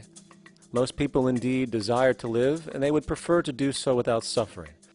Therefore, the basis of this civilization needs to be as supportive and hence sustainable for human life as possible, taking into account the material needs of all the world's people while trying to remove anything that could hurt us in the long run. That goal of, say, maximum sustainability understood, the next question regards our method. What kind of approach do we take? Well, let's see. Last I checked, politics was the method of social operation on Earth. So what do the doctrines of the Republicans, liberals, conservatives, or socialists have to say about societal design? Not a damn thing. Okay, then what about religion? Surely the great creator had to have left some blueprint somewhere. No, nothing I can find. Okay then, so what's left? It appears something called science. Science is unique in that its methods demand not only that the ideas proposed be tested and replicated, but everything science comes up with is also inherently falsifiable. In other words, unlike religion and politics, science has no ego, and everything it suggests accepts the possibility of being proven wrong eventually. It holds on to nothing and evolves constantly. Well, that sounds natural enough to me. So then, based on the current state of scientific knowledge in the early 21st century, along with our goal of maximum sustainability for the human population, how do we begin the actual process of construction? Well, the first question to ask, what do we need to survive? The answer, of course, are planetary resources. Whether it is the water we drink, the energy we use, the raw materials we utilize to create tools and shelter, the planet hosts an inventory of resources, many of which are demanded for our survival. So, given that reality, it then becomes critical to figure out what we have and where it is. This means we need to conduct a survey. We simply locate and identify every physical resource on the planet we can, along with the amount available at each location, from the deposits of copper, to the most potent locations for wind farms to produce energy, to the natural freshwater springs, to an assessment of the amount of fish in the ocean, to the most prime arable land for food cultivation, etc. But since we humans are going to be consuming these resources over time, we then realize that not only do we need to locate and identify, we also need to track. We need to make sure we don't run out of any of this stuff. That would be bad. And this means not only tracking our rates of use, but the rates of earthly regeneration as well, such as how long it takes for, say, a tree to grow or a spring to replenish. This is called dynamic equilibrium. In other words, if we use up trees faster than they can be grown back, we have a serious problem, for it is unsustainable. So then, how do we track this inventory, especially when we recognize that all of this stuff is scattered everywhere? We have large mineral mines in what we call Africa, energy concentrations in the Middle East, huge tidal power possibilities on the Atlantic coast of North America, the largest supply of freshwater in Brazil, etc. Well, once again, good old science has a suggestion. It's called systems theory. Systems theory recognizes that the fabric of the natural world, from human biology to the earthly biosphere to the gravitational pull of the solar system itself, is one huge synergistically connected system, fully interlinked. Just as human cells connect to form our organs, and the organs connect to form our bodies, and since our bodies cannot live without the earthly resources of food, air, and water, we are intrinsically connected to the earth, and so on. So, as nature suggests, we take all of this inventory and tracking data and create a system to manage it. a global resource management system, in fact, to account for every relevant resource on the planet. There is simply no logical alternative if our goal as a species is survival in the long run. We have to keep track as a whole. That understood, we can now consider production. How do we use all this stuff? What will our process of production be, and what do we need to consider to make sure it is as optimized as possible to maximize our sustainability? Well, the first thing that jumps right out at us is the fact that we need to constantly try and preserve. The planet's resources are essentially finite, so it is important that we be strategic. Strategic preservation is key. The second thing we recognize is that some resources are really not as good as others in their performance. In fact, some of this stuff, when put into use, has a terrible effect on the environment, which invariably hinders our own health. For example, oil and fossil fuels, no matter how you cut it, release some pretty destructive agents into the environment. Therefore, it is critical we do our best to use such things only when we really have to, if at all. Fortunately for us, we see a ton of solar, wind, tidal, wave, heat differential, and geothermal possibilities for energy production, so we can strategize objectively about what we use and where to avoid what could be called negative retroactions, or anything that results from production or use that damages the environment and hence ourselves. We will call this strategic safety to couple in with our strategic preservation. But production strategies do not stop there. We are going to need an efficiency strategy for the actual mechanics of production itself. And what we find is that there are roughly 3 specific protocols we must adhere to. 1. Every good we produce must be designed to last as long as possible. Naturally, the more things break down, the more resources we are going to need to replace them, and the more waste produced. 2. When things do break down or are no longer usable for whatever reason, it is critical that we harvest or recycle as much as we possibly can. So the production design must take this into account directly at the very earliest stages. 3. Quickly evolving technologies, such as electronics, which are subject to the fastest rates of technological obsolescence, would need to be designed to foreshadow and accommodate physical updates. The last thing we want to do is throw away an entire computer system just because it has only one broken part or is outdated. So we simply design the components to be easily updated, part by part, standardized and universally interchangeable, foreshadowed by the current trend of technological change. And when we realize that the mechanisms of strategic preservation, strategic safety, and strategic efficiency are purely technical considerations, devoid of any human opinion or bias, we simply program these strategies into a computer which can weigh and calculate all the relevant variables, allowing us to always arrive at the absolute best method for sustainable production based on current understandings. And while that might sound complex, all it is a glorified calculator. Not to mention such multivariate decision-making and monitoring systems are already used across the world today for isolated purposes. It is simply a process of scaling it out.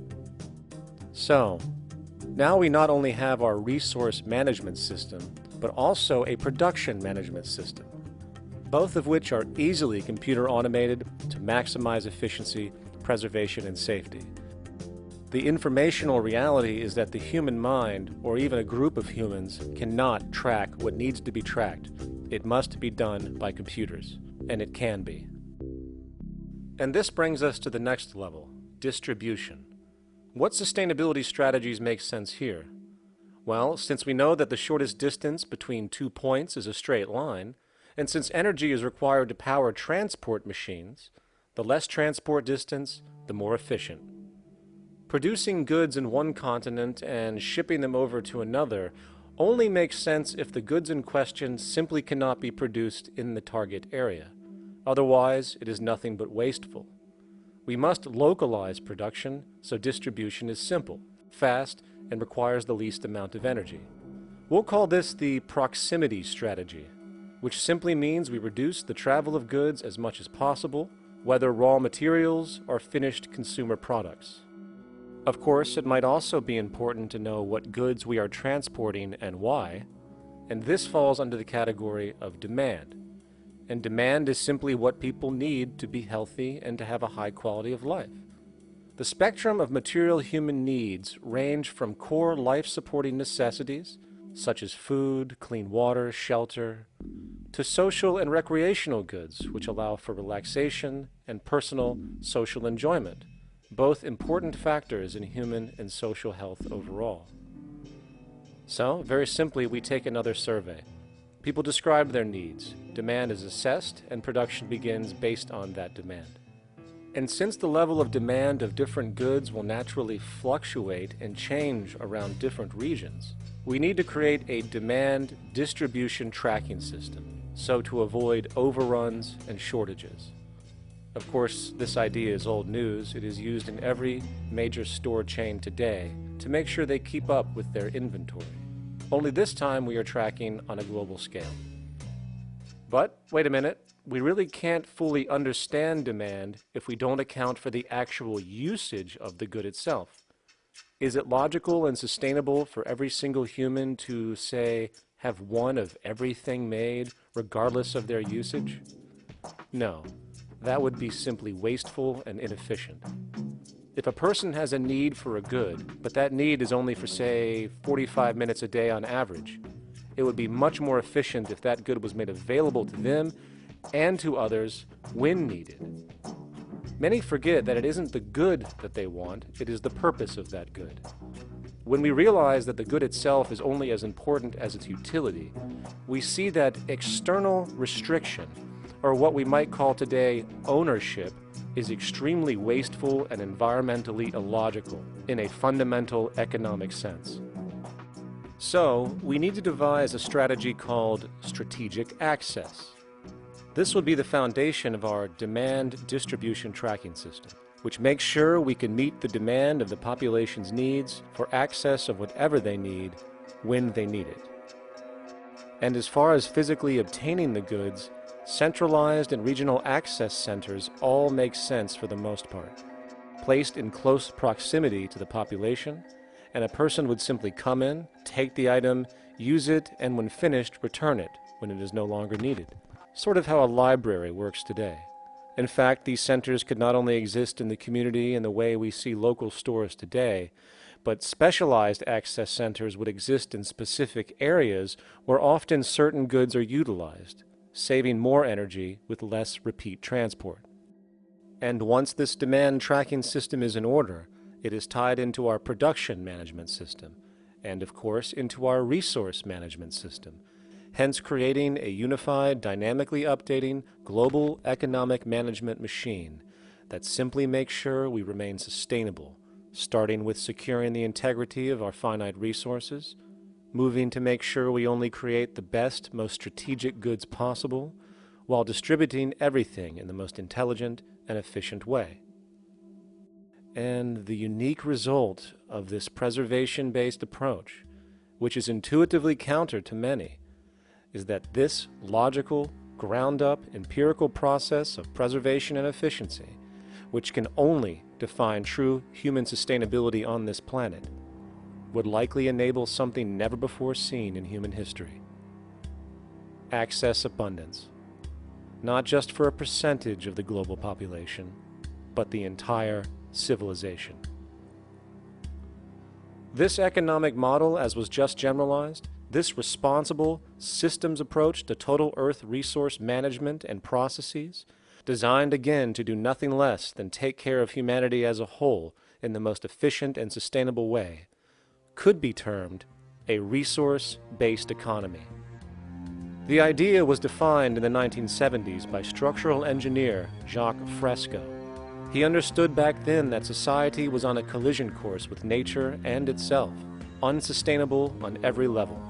And if things didn't change, we would destroy ourselves one way or another.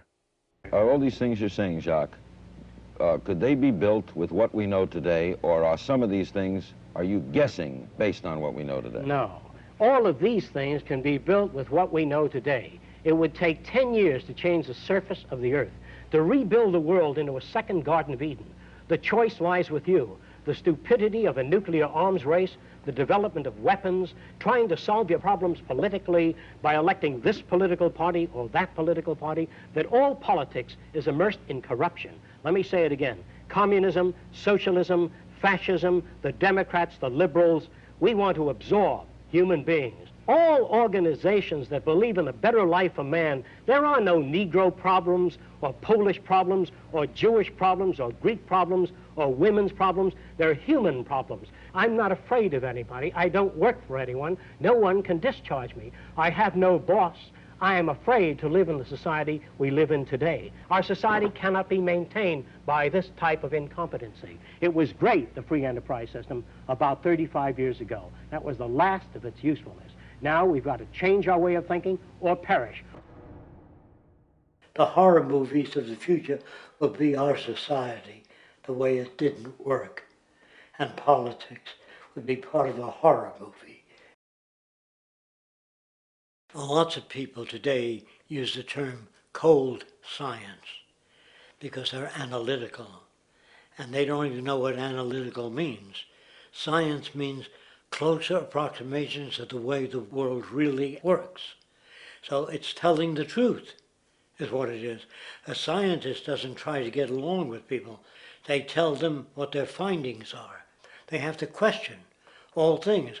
And if some scientist comes up with an experiment that shows certain materials have certain strength, other scientists have to be able to duplicate that experiment and come up with the same results.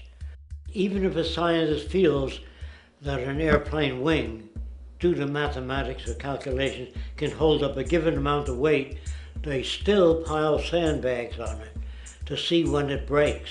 And they say, you know, my calculations are right, or they're not correct. I love that system because it's free of bias and free of thinking that math can solve all the problems. You have to put your math to test also. I think that every system that can be put to test should be put to test. And that all decisions should be based upon research. A resource-based economy is simply the scientific method applied to social concern, an approach utterly absent in the world today. Society is a technical invention, and the most efficient methods of optimized human health, physical production, distribution, city infrastructure, and the like reside in the field of science and technology, not politics or monetary economics. It operates in the same systematic way as, say, an airplane, and there is no Republican or liberal way to build an airplane. Likewise, nature itself is the physical referent we use to prove our science, and it is a set system, emerging only from our increased understanding of it. In fact, it has no regard for what you subjectively think or believe to be true. Rather, it gives you an option. You can learn and fall in line with its natural laws and conduct yourself accordingly, invariably creating good health and sustainability, or you can go against the current to no avail. It doesn't matter how much you believe you can just stand up right now and walk on the wall next to you. The law of gravity will not allow it. If you do not eat, you will die. If you are not touched as an infant, you will die. As harsh as it may sound, nature is a dictatorship, and we can either listen to it and come in harmony with it, or suffer the inevitable adverse consequences. So, a resource-based economy is nothing more than a set of proven, life-supporting understandings where all decisions are based upon optimized human and environmental sustainability. It takes into account the empirical life ground, which every human being shares as a need, regardless, again, of their political or religious philosophy. There is no cultural relativism to this approach. It isn't a matter of opinion. Human needs are human needs, and having access to the necessities of life, such as clean air, nutritious food, and clean water, along with a positively reinforcing, stable, nurturing, and non-violent environment, is demanded for our mental and physical health, our evolutionary fitness, and hence the species' survival itself. A resource-based economy would be based upon available resources. You can't just bring a lot of people to an island or build a city of 50,000 people without having access to the necessities of life. So when I use the term a comprehensive systems approach, I'm talking about doing an inventory of the area first and determining what that area can supply, not just architectural approach, not just design approach, but design must be based on all of the requirements to enhance human life. And that's what I mean by an integrated way of thinking. Food, clothing, shelter, warmth, love, all those things are necessary. If you deprive people of any of them, you have a lesser human being, less capable of functioning. As previously outlined, a resource-based economy's ground-up, global, systems approach to extraction, production, and distribution is based upon a set of true economic mechanisms, or strategies, which guarantee efficiency and sustainability in every area of the economy. So, continuing this train of thought regarding logical design, what is next in our equation? Where does all this materialize? Cities. The advent of the city is a defining feature of modern civilization. Its role is to enable efficient access to the necessities of life, along with increased social support and community interaction. So how would we go about designing an ideal city? What shape should we make it? Square? Trapezoid? Well, given we're going to be moving around the thing, we might as well make it as equidistant as possible for ease, hence the circle. What should the city contain? Well, naturally we need a residential area, a goods production area, a power generation area, an agricultural area. But we also need nurturing as human beings, hence culture, nature, recreation, and education. So let's include a nice open park, an entertainment events area for cultural purposes and socializing, and educational and research facilities. And since we're working with a circle, it seems rational to place these functions in belts based on the amount of land required for each goal, along with ease of access. Very good. Now, let's get down to specifics. First, we need to consider the core infrastructure, or intestines, of the city organism. These would be the water, good, waste, and energy transport channels. Just as we have water and sewage systems under our cities today, we would extend this channeling concept to integrate waste recycling and delivery itself. No more mailmen or garbage men. It is built right in. We could even use automated pneumatic tubes and similar technologies. Same goes for transport. It needs to be integrated and strategically designed to reduce or even remove the need for wasteful, independent automobiles. Electric trams, conveyors, transveyors, and maglevs, which can take you virtually anywhere in the city, even up and down, along with connecting you to other cities as well. And of course, in the event an automobile is required, it is automated by satellite for safety and integrity. In fact, this automation technology is in working order right now. Automobile accidents kill about 1.2 million people every single year, injuring about 50 million. This is absurd and doesn't have to occur. Between efficient city design and automated driverless cars, this death toll can be virtually eliminated. Agriculture. Today, through our haphazard, cost-cutting industrial methods, using pesticides, excessive fertilizers, and other means, we have successfully destroyed much of the arable land on this planet, not to mention also extensively poisoning our bodies. In fact, industrial and agricultural chemical toxins now show up in virtually every human being tested, including infants. Fortunately, there is a glaring alternative: the soilless mediums of hydroponics and aeroponics, which also reduce nutrient and water requirements by up to 75% of our current usage. Food can now be organically grown on an industrial scale in enclosed vertical farms, such as in 50-story 1-acre plots, virtually eliminating the need for pesticides and hydrocarbons in general. This is the future of industrial food cultivation, efficient, clean, and abundant. So, such advanced systems would be, in part, what comprise our agricultural belt, producing all the food required for the entire city's population, with no need to import anything from the outside, saving time, waste, and energy. And speaking of energy, the energy belt would work in a systems approach to extract electricity from our abundant renewable mediums, specifically wind, solar, geothermal, and heat differentials, and if near water potentials, tidal and wave power. To avoid intermittency and make sure a positive net energy return occurs, these mediums would operate in an integrated system, powering each other when needed, while storing excessive energy to large supercapacitors under the ground, so nothing can go to waste. And not only does the city power itself, particular structures will also power independently and generate electricity through photovoltaic paints, structural pressure transducers, the thermocouple effect, and other current but underutilized technologies. But of course, this begs the question, how does this technology and goods in general get created in the first place? This brings us to production. The industrial belt, apart from having hospitals and the like, would be the hub of factory production. Completely localized overall, it would of course obtain raw materials by way of the global resource management system just discussed, with demand being generated by the population of the city itself. As far as the mechanics of production, we need to discuss a new, powerful phenomenon which was sparked very recently in human history and is on pace to changing everything. It's called mechanization, or the automation of labor. Well, if you look around you, you'll notice that almost everything that we use today is built automatically. Your shoes, your clothes, your home appliances, your car, and so on. They are all built by machines in an automatic way. Can we say that the society has not been influenced by these major technological advancements? Of course not.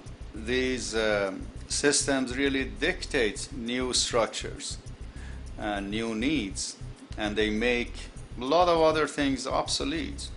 So we've been going up in the development and use of technology in an exponential way.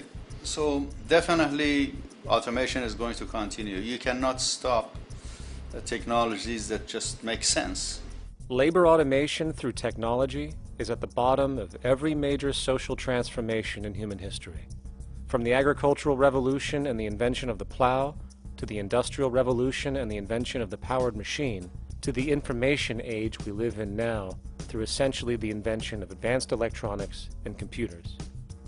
And with regard to advanced production methods today, mechanization is now evolving on its own, moving away from the traditional method of assembling component parts into a configuration into an advanced method of creating entire products in one single process. Like most engineers, I'm fascinated by biology because it's so full of examples of extraordinary pieces of engineering. And what biology is the study of things that copy themselves. Of course, that's good a definition of life as we've got. Again, as an engineer, I've always been intrigued by the idea of machines that would copy themselves. RepRap is a three-dimensional printer. That's to say, it's a printer that you plug into a computer, and instead of making two-dimensional sheets of paper with patterns on, it makes real, physical, three-dimensional objects. Now, there's nothing new about that. 3D printers have been around for about 30 years. Big thing about RepRap is that it prints most of its own parts. So if you've got one, you can make another one and give it to a friend, as well as being able to print lots of useful things. From the simple printing of basic household goods in your home, to the printing of an entire automobile body in one swoop, advanced automated 3D printing now has the potential to transform virtually every field of production, including home construction. Contour crafting is actually a fabrication technology, the so-called 3D printing, when you directly build a 3D object from a computer model. Using contour crafting, it will be possible to build a 2,000 square foot home entirely by the machine in one day. The reason that people are interested in automating construction is that it really brings a lot of benefits. For example, construction is pretty labor intensive, and although it provides job for a sector of the society, it also has issues and complications. For example, construction is the most dangerous job that there is. It is worse than mining and agriculture. It has got the highest level of fatality almost in every country. Another issue is the waste.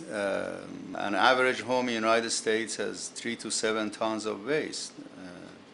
So this is huge if we look at the impact of construction and knowing that about 40% of all materials in the world are used in construction. So big waste of energy and resources and big damage to the environment as well.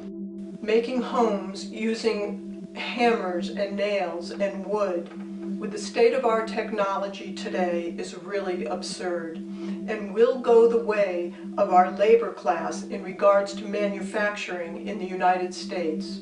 Recently, there was a study by economist David Autor of MIT that states that our middle class is obsolete and being replaced by automation. Quite simply, mechanization is more productive, efficient, and sustainable than human labor in virtually every sector of the economy today. Machines do not need vacations, breaks, insurance, pensions, and they can work 24 hours a day every day.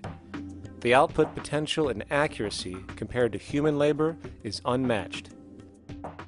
The bottom line, repetitive human labor is becoming obsolete and impractical across the world, and the unemployment you see around you today is fundamentally the result of this evolution of efficiency in technology. For years, market economists have dismissed this growing pattern, which could be called technological unemployment, because of the fact that new sectors always seem to emerge to reabsorb the displaced workers. Today, the service sector is the only real hub left and currently employs over 80% of the American workforce, with most industrialized countries maintaining a similar proportion. However, this sector is now being challenged increasingly by automated kiosks, automated restaurants, and even automated stores. Economists today are finally acknowledging what they have been denying for years. Not only is technological unemployment exasperating the current labor crisis we see across the world due to the global economic downturn, but the more the recession deepens, the faster the industries are mechanizing. The catch, which is not realized, is that the faster they mechanize to save money, the more they displace people, the more they reduce public purchasing power. This means that while the corporation can produce everything more cheaply, fewer and fewer people will actually have money to buy anything, regardless of how cheap they become. The bottom line is that the labor for income game is slowly coming to an end.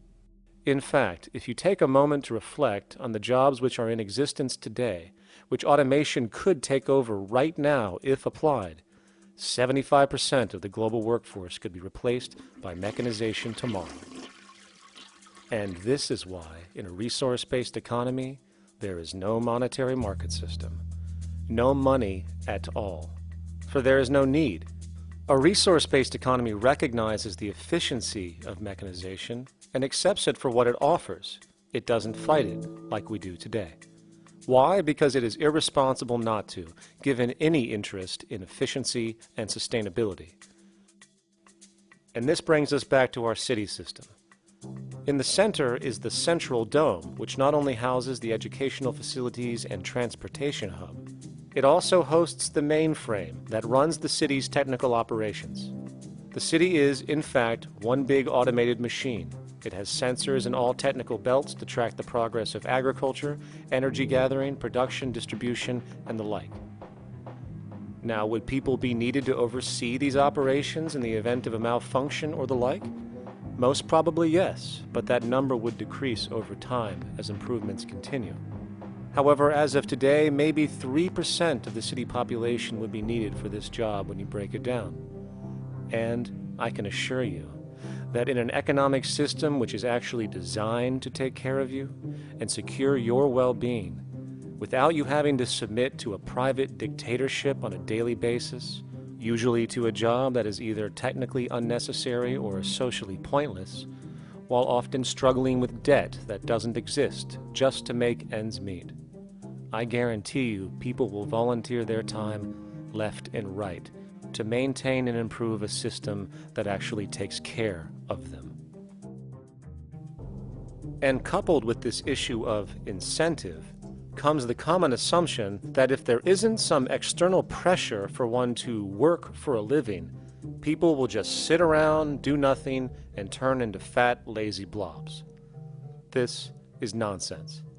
The labor system we have today is in fact the generator of laziness, not a resolver of it. If you think back to when you were a child, full of life, interested in new things to understand, likely creating and exploring, but as time went on, the system pushed you into the focus of figuring out how to make money. And from early education to study at a university, you are narrowed, only to emerge as a creature which serves as a cog in a wheel in a model that sends all the fruits to the upper 1%. Scientific studies have now shown that people are, in fact, not motivated by monetary reward when it comes to ingenuity and creation. The creation itself is the reward.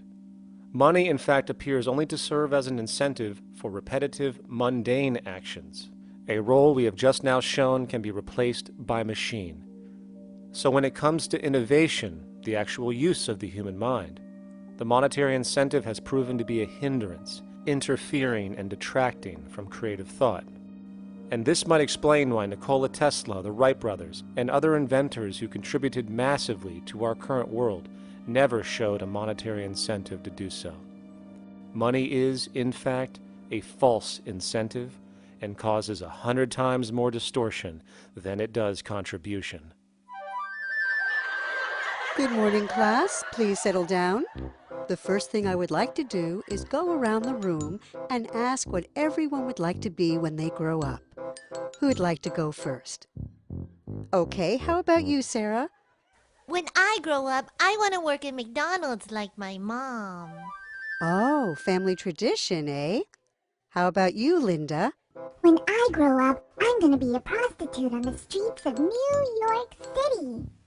Oh, glamour girl, huh? Very ambitious. How about you, Tommy? When I grow up, I'm going to be a rich, elitist businessman who works on Wall Street and profits off of the collapse of foreign economies. Enterprising, and great to see some multicultural interest. As stated before, a resource-based economy applies the scientific method to social concern, and this isn't limited to simply technical efficiency. It also has the consideration of human and social well-being directly and what comprises it. What good is a social system if, in the end, it doesn't produce happiness and peaceful coexistence? So it is important to point out that with the removal of the money system and the necessities of life provided, we would see a global reduction in crime by about 95% almost immediately, for there is nothing to steal, embezzle, scam, or the like. 95% of all people in prisons today are there due to some monetary-related crime or drug abuse, and drug abuse is a disorder, not a crime. So what about the other 5%, the truly violent, often seeming to some as being violent for the sake of being violent? Are they just evil people? The reason that I frankly think it's a waste of time to engage in moral value judgments about people's violence is because it doesn't advance by one iota our understanding of either the causes or the prevention of the violent behavior. People sometimes ask if I believe in forgiving criminals. My answer to that is, no, I don't believe in forgiveness any more than I believe in condemnation. It's only if we as a society can take the same attitude of treating violence as a problem in public health and preventive medicine rather than as a moral evil. It's only when we make that change in our own attitudes and assumptions and values that we will actually succeed in reducing the level of violence rather than stimulating it, which is what we do now. The more justice you seek, the more hurt you become, because there's no such thing as justice. There is whatever there is out there. That's it. In other words, if people are conditioned to be racist, bigots, if they're brought up in an environment that advocates that, why do you blame the person for it? They're a victim of a subculture. Therefore, they have to be helped. The point is, we have to redesign the environment that produces aberrant behavior. That's the problem, not putting a person in jail. That's why judges, lawyers, freedom of choice, such concepts are dangerous, because it gives you misinformation that the person is bad or that person is a serial killer. Serial killers are made, just like soldiers become serial killers with a machine gun. They become killing machines, but nobody looks at them as murderers or assassins, because that's natural. So we blame people. We say, well, this guy was a Nazi, he tortured Jews. No, he was brought up to torture Jews. Once you accept the fact that people have individual choices and they're free to make those choices, free to make choices means without being influenced. And I can't understand that at all. All of us are influenced in all our choices by the culture we live in, by our parents, and by the values that dominate. So we're influenced. So there can't be free choices. What's the greatest country in the world? The true answer, I haven't been all over the world, and I don't know enough about different cultures to answer that question. I don't know anybody that speaks that way. They say, it's good old USA, the greatest country in the world. There's no survey. Have you been to India? No. Have you been to England? No. Have you been to France? No. What do you make your assumptions on? They can't answer. They get mad at you. They say, well, God damn it, who the hell are you to tell me what to think? You know, don't forget, you're dealing with aberrated people. They're not responsible for their answers. They're victims of culture. That means they've been influenced by their culture.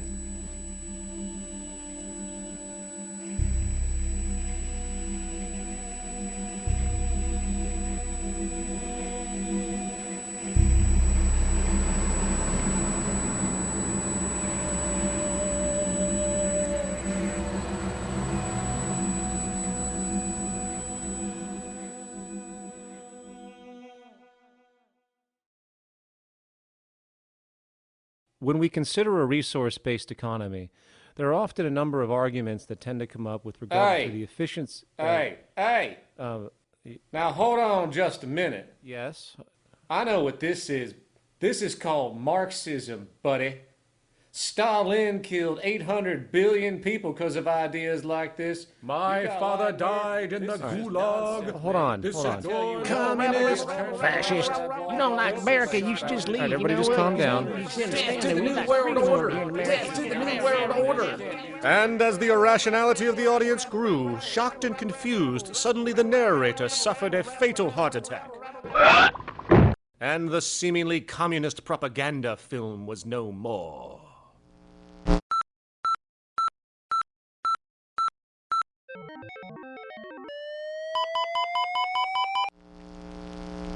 You know, I've said that sort of thing to people in think tank type of situations, and you know, these Club of Rome types and so forth.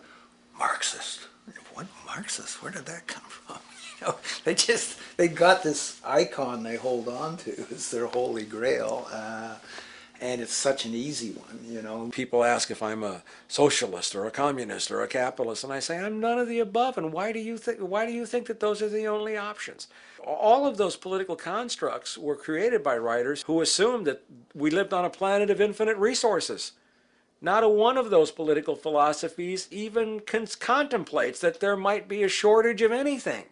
I believe that communism, socialism, free enterprise, fascism are part of social evolution, that you can't take a giant step from one culture to another, but they're in-between systems. Before there's any ism, we've got a life ground, and the life ground is, as I just described most easily, it's all the conditions required to take your next breath, and that involves the air you breathe, the water you get, the safety you have, the education you can access, all these things that we share and use and that no life in any culture can do without. So we've got to reset down to the life ground, and the life ground is no longer any ism.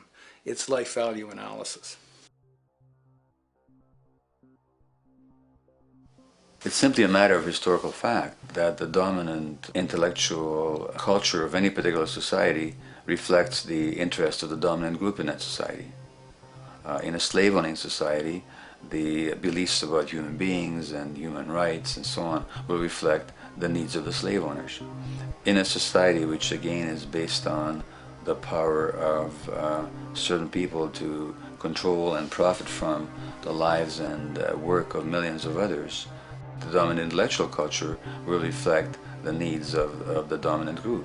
And so that if you look across the board, the ideas that pervade psychology and sociology and history and political economy and political science fundamentally reflect certain elite interests. And the academics who question that too much tend to get shunted to the side or to be seen as sort of radicals.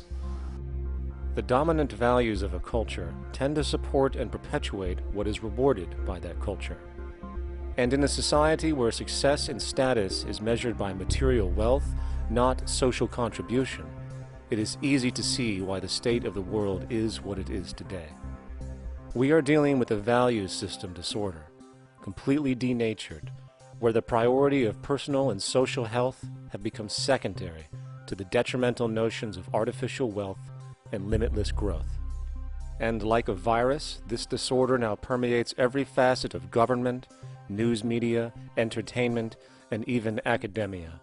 And built into its structure are mechanisms of protection from anything that might interfere. Disciples of the monetary market religion, the self-appointed guardians of the status quo, constantly seek out ways to avoid any form of thought which might interfere with their beliefs, the most common of which are projected dualities. If you are not a Republican, you must be a Democrat. If you are not a Christian, you might be a Satanist. And if you feel society can be greatly improved to consider perhaps, I don't know, taking care of everyone, you're just a utopianist. And the most insidious of them all, if you are not for the free market, you must be against freedom itself. I'm a believer in freedom. Every time you hear the word freedom being said anywhere or government interference said anywhere, it means, decoded, blocking maximization of turning money into more money for private money possessors. That's it. Every other thing they'll say, oh, we need more commodities for people, oh, this is freedom against tyranny and so forth. Every time you see it, you can decode it down to that. And I think you'll find a one-to-one correlation with every time they use it.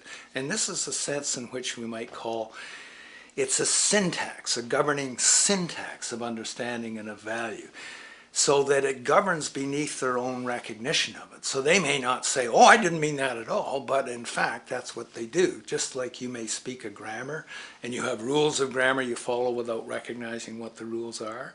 And so what we have is what I call the ruling value syntax that underlies this. So every time they use these words, government interference, lack of freedom, or progress, or development, you can decode them all to come back to mean that. Of course, when you hear the word freedom, it tends to be in the same sentence with something called democracy. It's fascinating how people today seem to believe that they actually have a relevant influence on what their government does, forgetting that the very nature of our system offers everything for sale. The only vote that counts is the monetary vote, and it doesn't matter how much any activist yells about ethics or accountability. In a market system, every politician, every legislation, and hence every government is for sale. And even with the $20 trillion bank bailout starting in 2007, an amount of money which could have changed, say, the global energy infrastructure to fully renewable methods, instead going to a series of institutions that literally do nothing to help society, institutions that could be removed tomorrow with no recourse. The blind conditioning that politics and politicians exist for the public well-being still continues. The fact is, politics is a business, no different than any other in a market system, and they care about their self-interest before anything else. I don't really, honestly, deep down believe in political action. I think the system contracts and expands as it wants to. It accommodates these changes. I think the civil rights movement was an accommodation on the part of those who own the country. I think they see where their self-interest lies. They see a certain amount of freedom seems good, an illusion of liberty. Give these people a voting day every year so that they'll have the illusion of meaningless choice. Meaningless choice that we go like slaves and say, "Oh, I voted." The limits of debate in this country are established before the debate even begins, and everyone else is marginalized. They're made to seem either to be communists or some sort of disloyal person, a kook, there's a word, and now it's conspiracy. Say, they've made that something that should not be even entertained for a minute, that powerful people might get together and have a plan. Doesn't happen. You're a kook. You're a conspiracy buff. And of all the mechanisms of defense of this system, there are two that repeatedly come up. The first is this idea that the system has been the cause of the material progress we have seen on this planet. Well, no. There are basically two root causes which have created the increased so-called wealth and population growth we see today. One, the exponential advancement of production technology, hence scientific ingenuity. And two, the initial discovery of abundant hydrocarbon energy, which is currently the foundation of the entire socioeconomic system. The free market, capitalist, monetary market system, whatever you want to call it, has done nothing but ride the wave of these advents with a distorted incentive system and a haphazard, grossly unequal method of utilizing and distributing those fruits. The second defense is a belligerent social bias generated from years of propaganda, which sees any other social system as a route to so-called tyranny, with various name droppings of Stalin, Mao, Hitler, and the death tolls they generated. Well, as despotic as these men might have been, along with the societal approaches they perpetuated, when it comes to the game of death, when it comes to the systematic daily mass murder of human beings, nothing in history compares to what we have today. Famines throughout at least the last century of our history have not been caused by a lack of food. They've been caused by relative poverty. The economic resources were so inequitably distributed that the poor simply didn't have enough money with which to buy the food that would have been available if they could have afforded to pay for it. That would be an example of structural violence.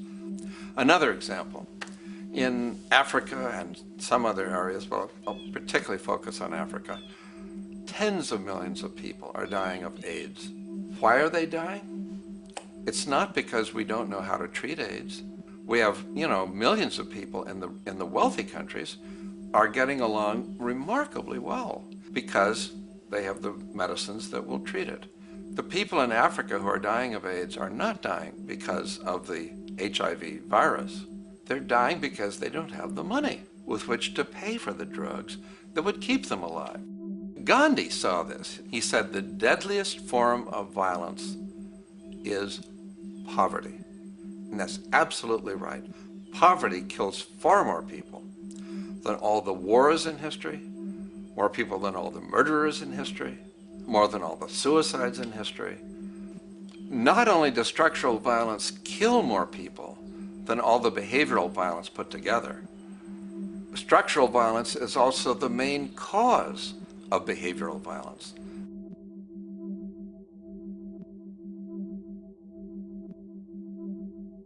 Oil is the foundation of, and that is present throughout the edifice of human civilization. There are 10 calories of hydrocarbon energy, oil and natural gas, in every calorie of food you and I eat in the industrialized world. Fertilizers are made from natural gas. Pesticides are made from oil. You drive oil-powered machines to plant, plow, irrigate, harvest, transport, package. You wrap the food in plastic, that's oil. All plastic is oil. There are 7 gallons of oil in every tire. Oil is everywhere. It's ubiquitous. And it's only because of oil that there are 7 billion people, or almost 7 billion people on this planet right now. The arrival of this cheap, easy energy, which is equivalent, by the way, to billions of slaves working around the clock, changed the world in such a radical way over the last century, and the population has gone up 10 times. But by 2050, oil supply is able to support less than half the present world's population in their present way of life. So the scale of adjustment to live differently is just enormous. The world is now using 6 barrels of oil for every barrel it finds. 5 years ago, it was using 4 barrels of oil for every barrel it finds. A year from now, it's going to be using 8 barrels of oil for every barrel it finds. What's disturbing to me is the lack of any real effort from governments worldwide or industry leaders worldwide to do something different. I mean, we have these sort of attempts to build more wind power and to maybe do something with tide. We've got attempts to make our cars a little bit more efficient. But there's nothing which really looks like a revolution coming along. These are all pretty minor. And that, I think, is pretty frightening. And the governments who are driven by these economists who don't really appreciate what we're talking about are trying to stimulate consumerism to restore past prosperity in the hope that they can restore the past. They're printing yet more money lacking any collateral at all. So if the economy improves and recovers and growth, the famous growth comes back, it'll only be short-lived because within a short period of time, counted in months rather than years, it'll hit the supply barrier again. There'll be another price shock and a deeper recession. So I think we go into a series of vicious circles. So you have the economic growth going up, price spike, everything shuts down, that's where we are now. Then it starts to come up again. But what we have now is this area where there's no more ability to produce cheap energy. We're at the peak. We're on the downslope of oil production. No way you're going to get any more out of the ground any faster, which means that things shut down. The price of oil drops, which it did in early 2009, but then as you have an ersatz so-called recovery, the price of oil starts to come back. It's recently been hovering around $80 a barrel, and what we see is at $80 a barrel now, with the economic and financial collapse, people are having a hard time affording that. World oil production right now is about 86 million barrels a day. Over 10 years, you're looking at roughly 40 million barrels a day having to be replaced. There's nothing around which can come even within 1% of meeting that sort of demand. If we don't do something pretty quickly, there's going to be a huge energy deficiency. I think the big mistake is in not recognizing a decade or so ago that a concerted effort needed to be made to develop these sustainable forms of energy. I think that's something our grandchildren will look back on with total disbelief. You people knew that you were dealing with a finite commodity. How could you possibly have built your economy around something which was going to disappear? For the first time in human history, the species is now faced with the depletion of a core resource central to our current system of survival. And the punchline of the whole thing is that even with oil becoming more and more scarce, the economic system will still blindly push its cancerous growth model, so people can go out and buy more oil-powered cars to generate GDP and jobs, exacerbating the decline. Are there solutions to replace the edifice of the hydrocarbon economy? Of course. But the path needed to accomplish these changes will not manifest through the market system protocols required, since new solutions can only be implemented through the profit mechanism. People are not investing in renewable energies because there is no money in it in both the long and short term, and the commitment needed to make it happen can only occur at a severe financial loss. Hence, there is no monetary incentive, and in this system, if there's no monetary incentive, things do not happen. And on top of it all, peak oil is just one of many surfacing consequences of the environmental social train wreck gaining speed today. Other declines include freshwater, the very fabric of our existence, which is currently showing shortages for 2.8 billion people, and those shortages are on pace to reach 4 billion by 2030. Food production, the destruction of arable cropland, from which 99.7% of all human food comes from today, is occurring up to 40 times faster than it is being replenished. And over the last 40 years, 30% of the arable land has become unproductive. not to mention that hydrocarbons are the backbone of agriculture today, and as it declines, so will the food supply. As far as resources in general, at our current patterns of consumption, by 2030 we will need 2 planets to continue our rates, not to mention the continual destruction of life-supporting biodiversity, causing extinction spasms and environmental destabilization across the globe. And with all of these declines, we have the near exponential population growth, where by 2030 there might be over 8 billion people on this planet. Energy production alone would need to increase 44% by 2030 to meet such demand. And again, since money is the only initiator of action, are we to expect that any country on the planet is going to be able to afford the massive changes needed to revolutionize agriculture, water processing, energy production, and the like, when the global debt pyramid scheme is slowly shutting the entire world down? Not to mention the fact that the unemployment you currently see is going to become normality due to the nature of technological unemployment. The jobs are not coming back. And finally, a broad social perspective.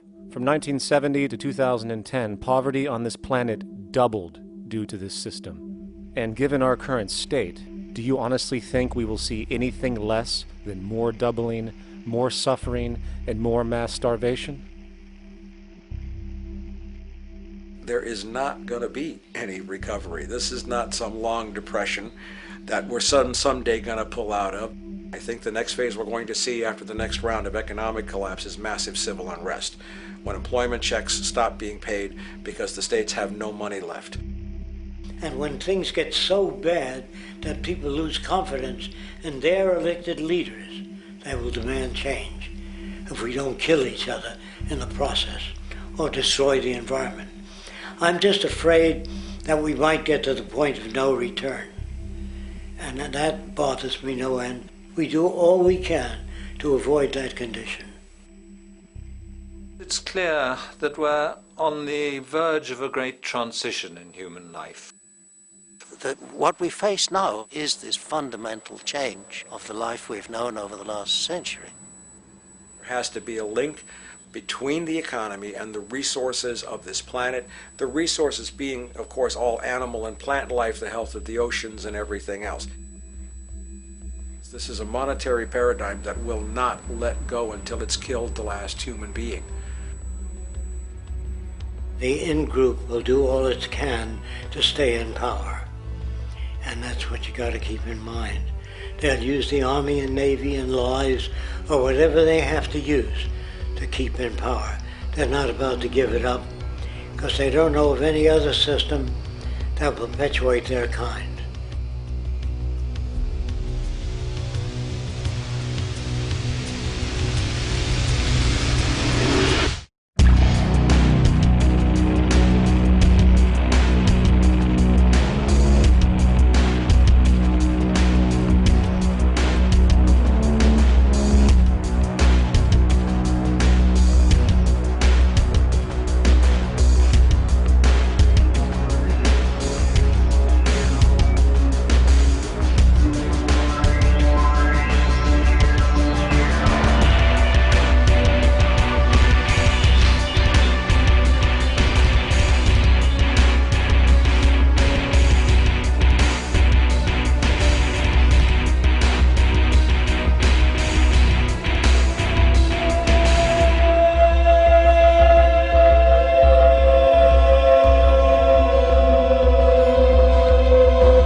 Take a straight and stronger course to the corner of your life.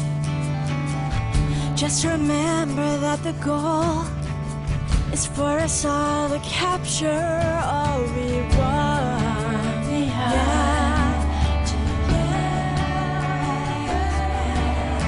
Don't surround yourself with yourself. Move on back to squares.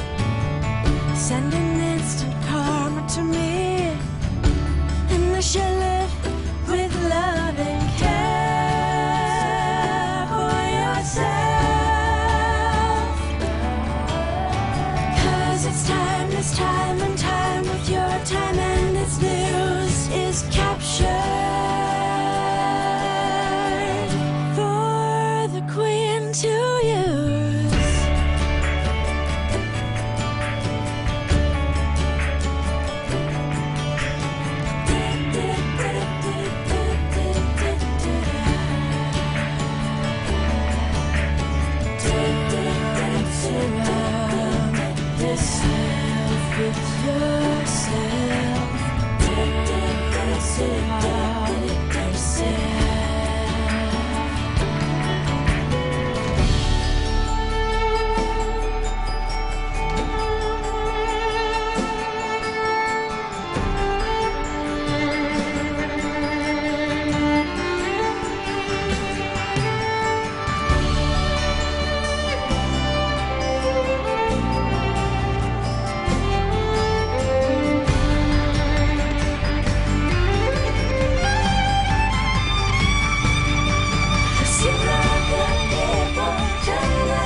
Satisfied, I'm on my way.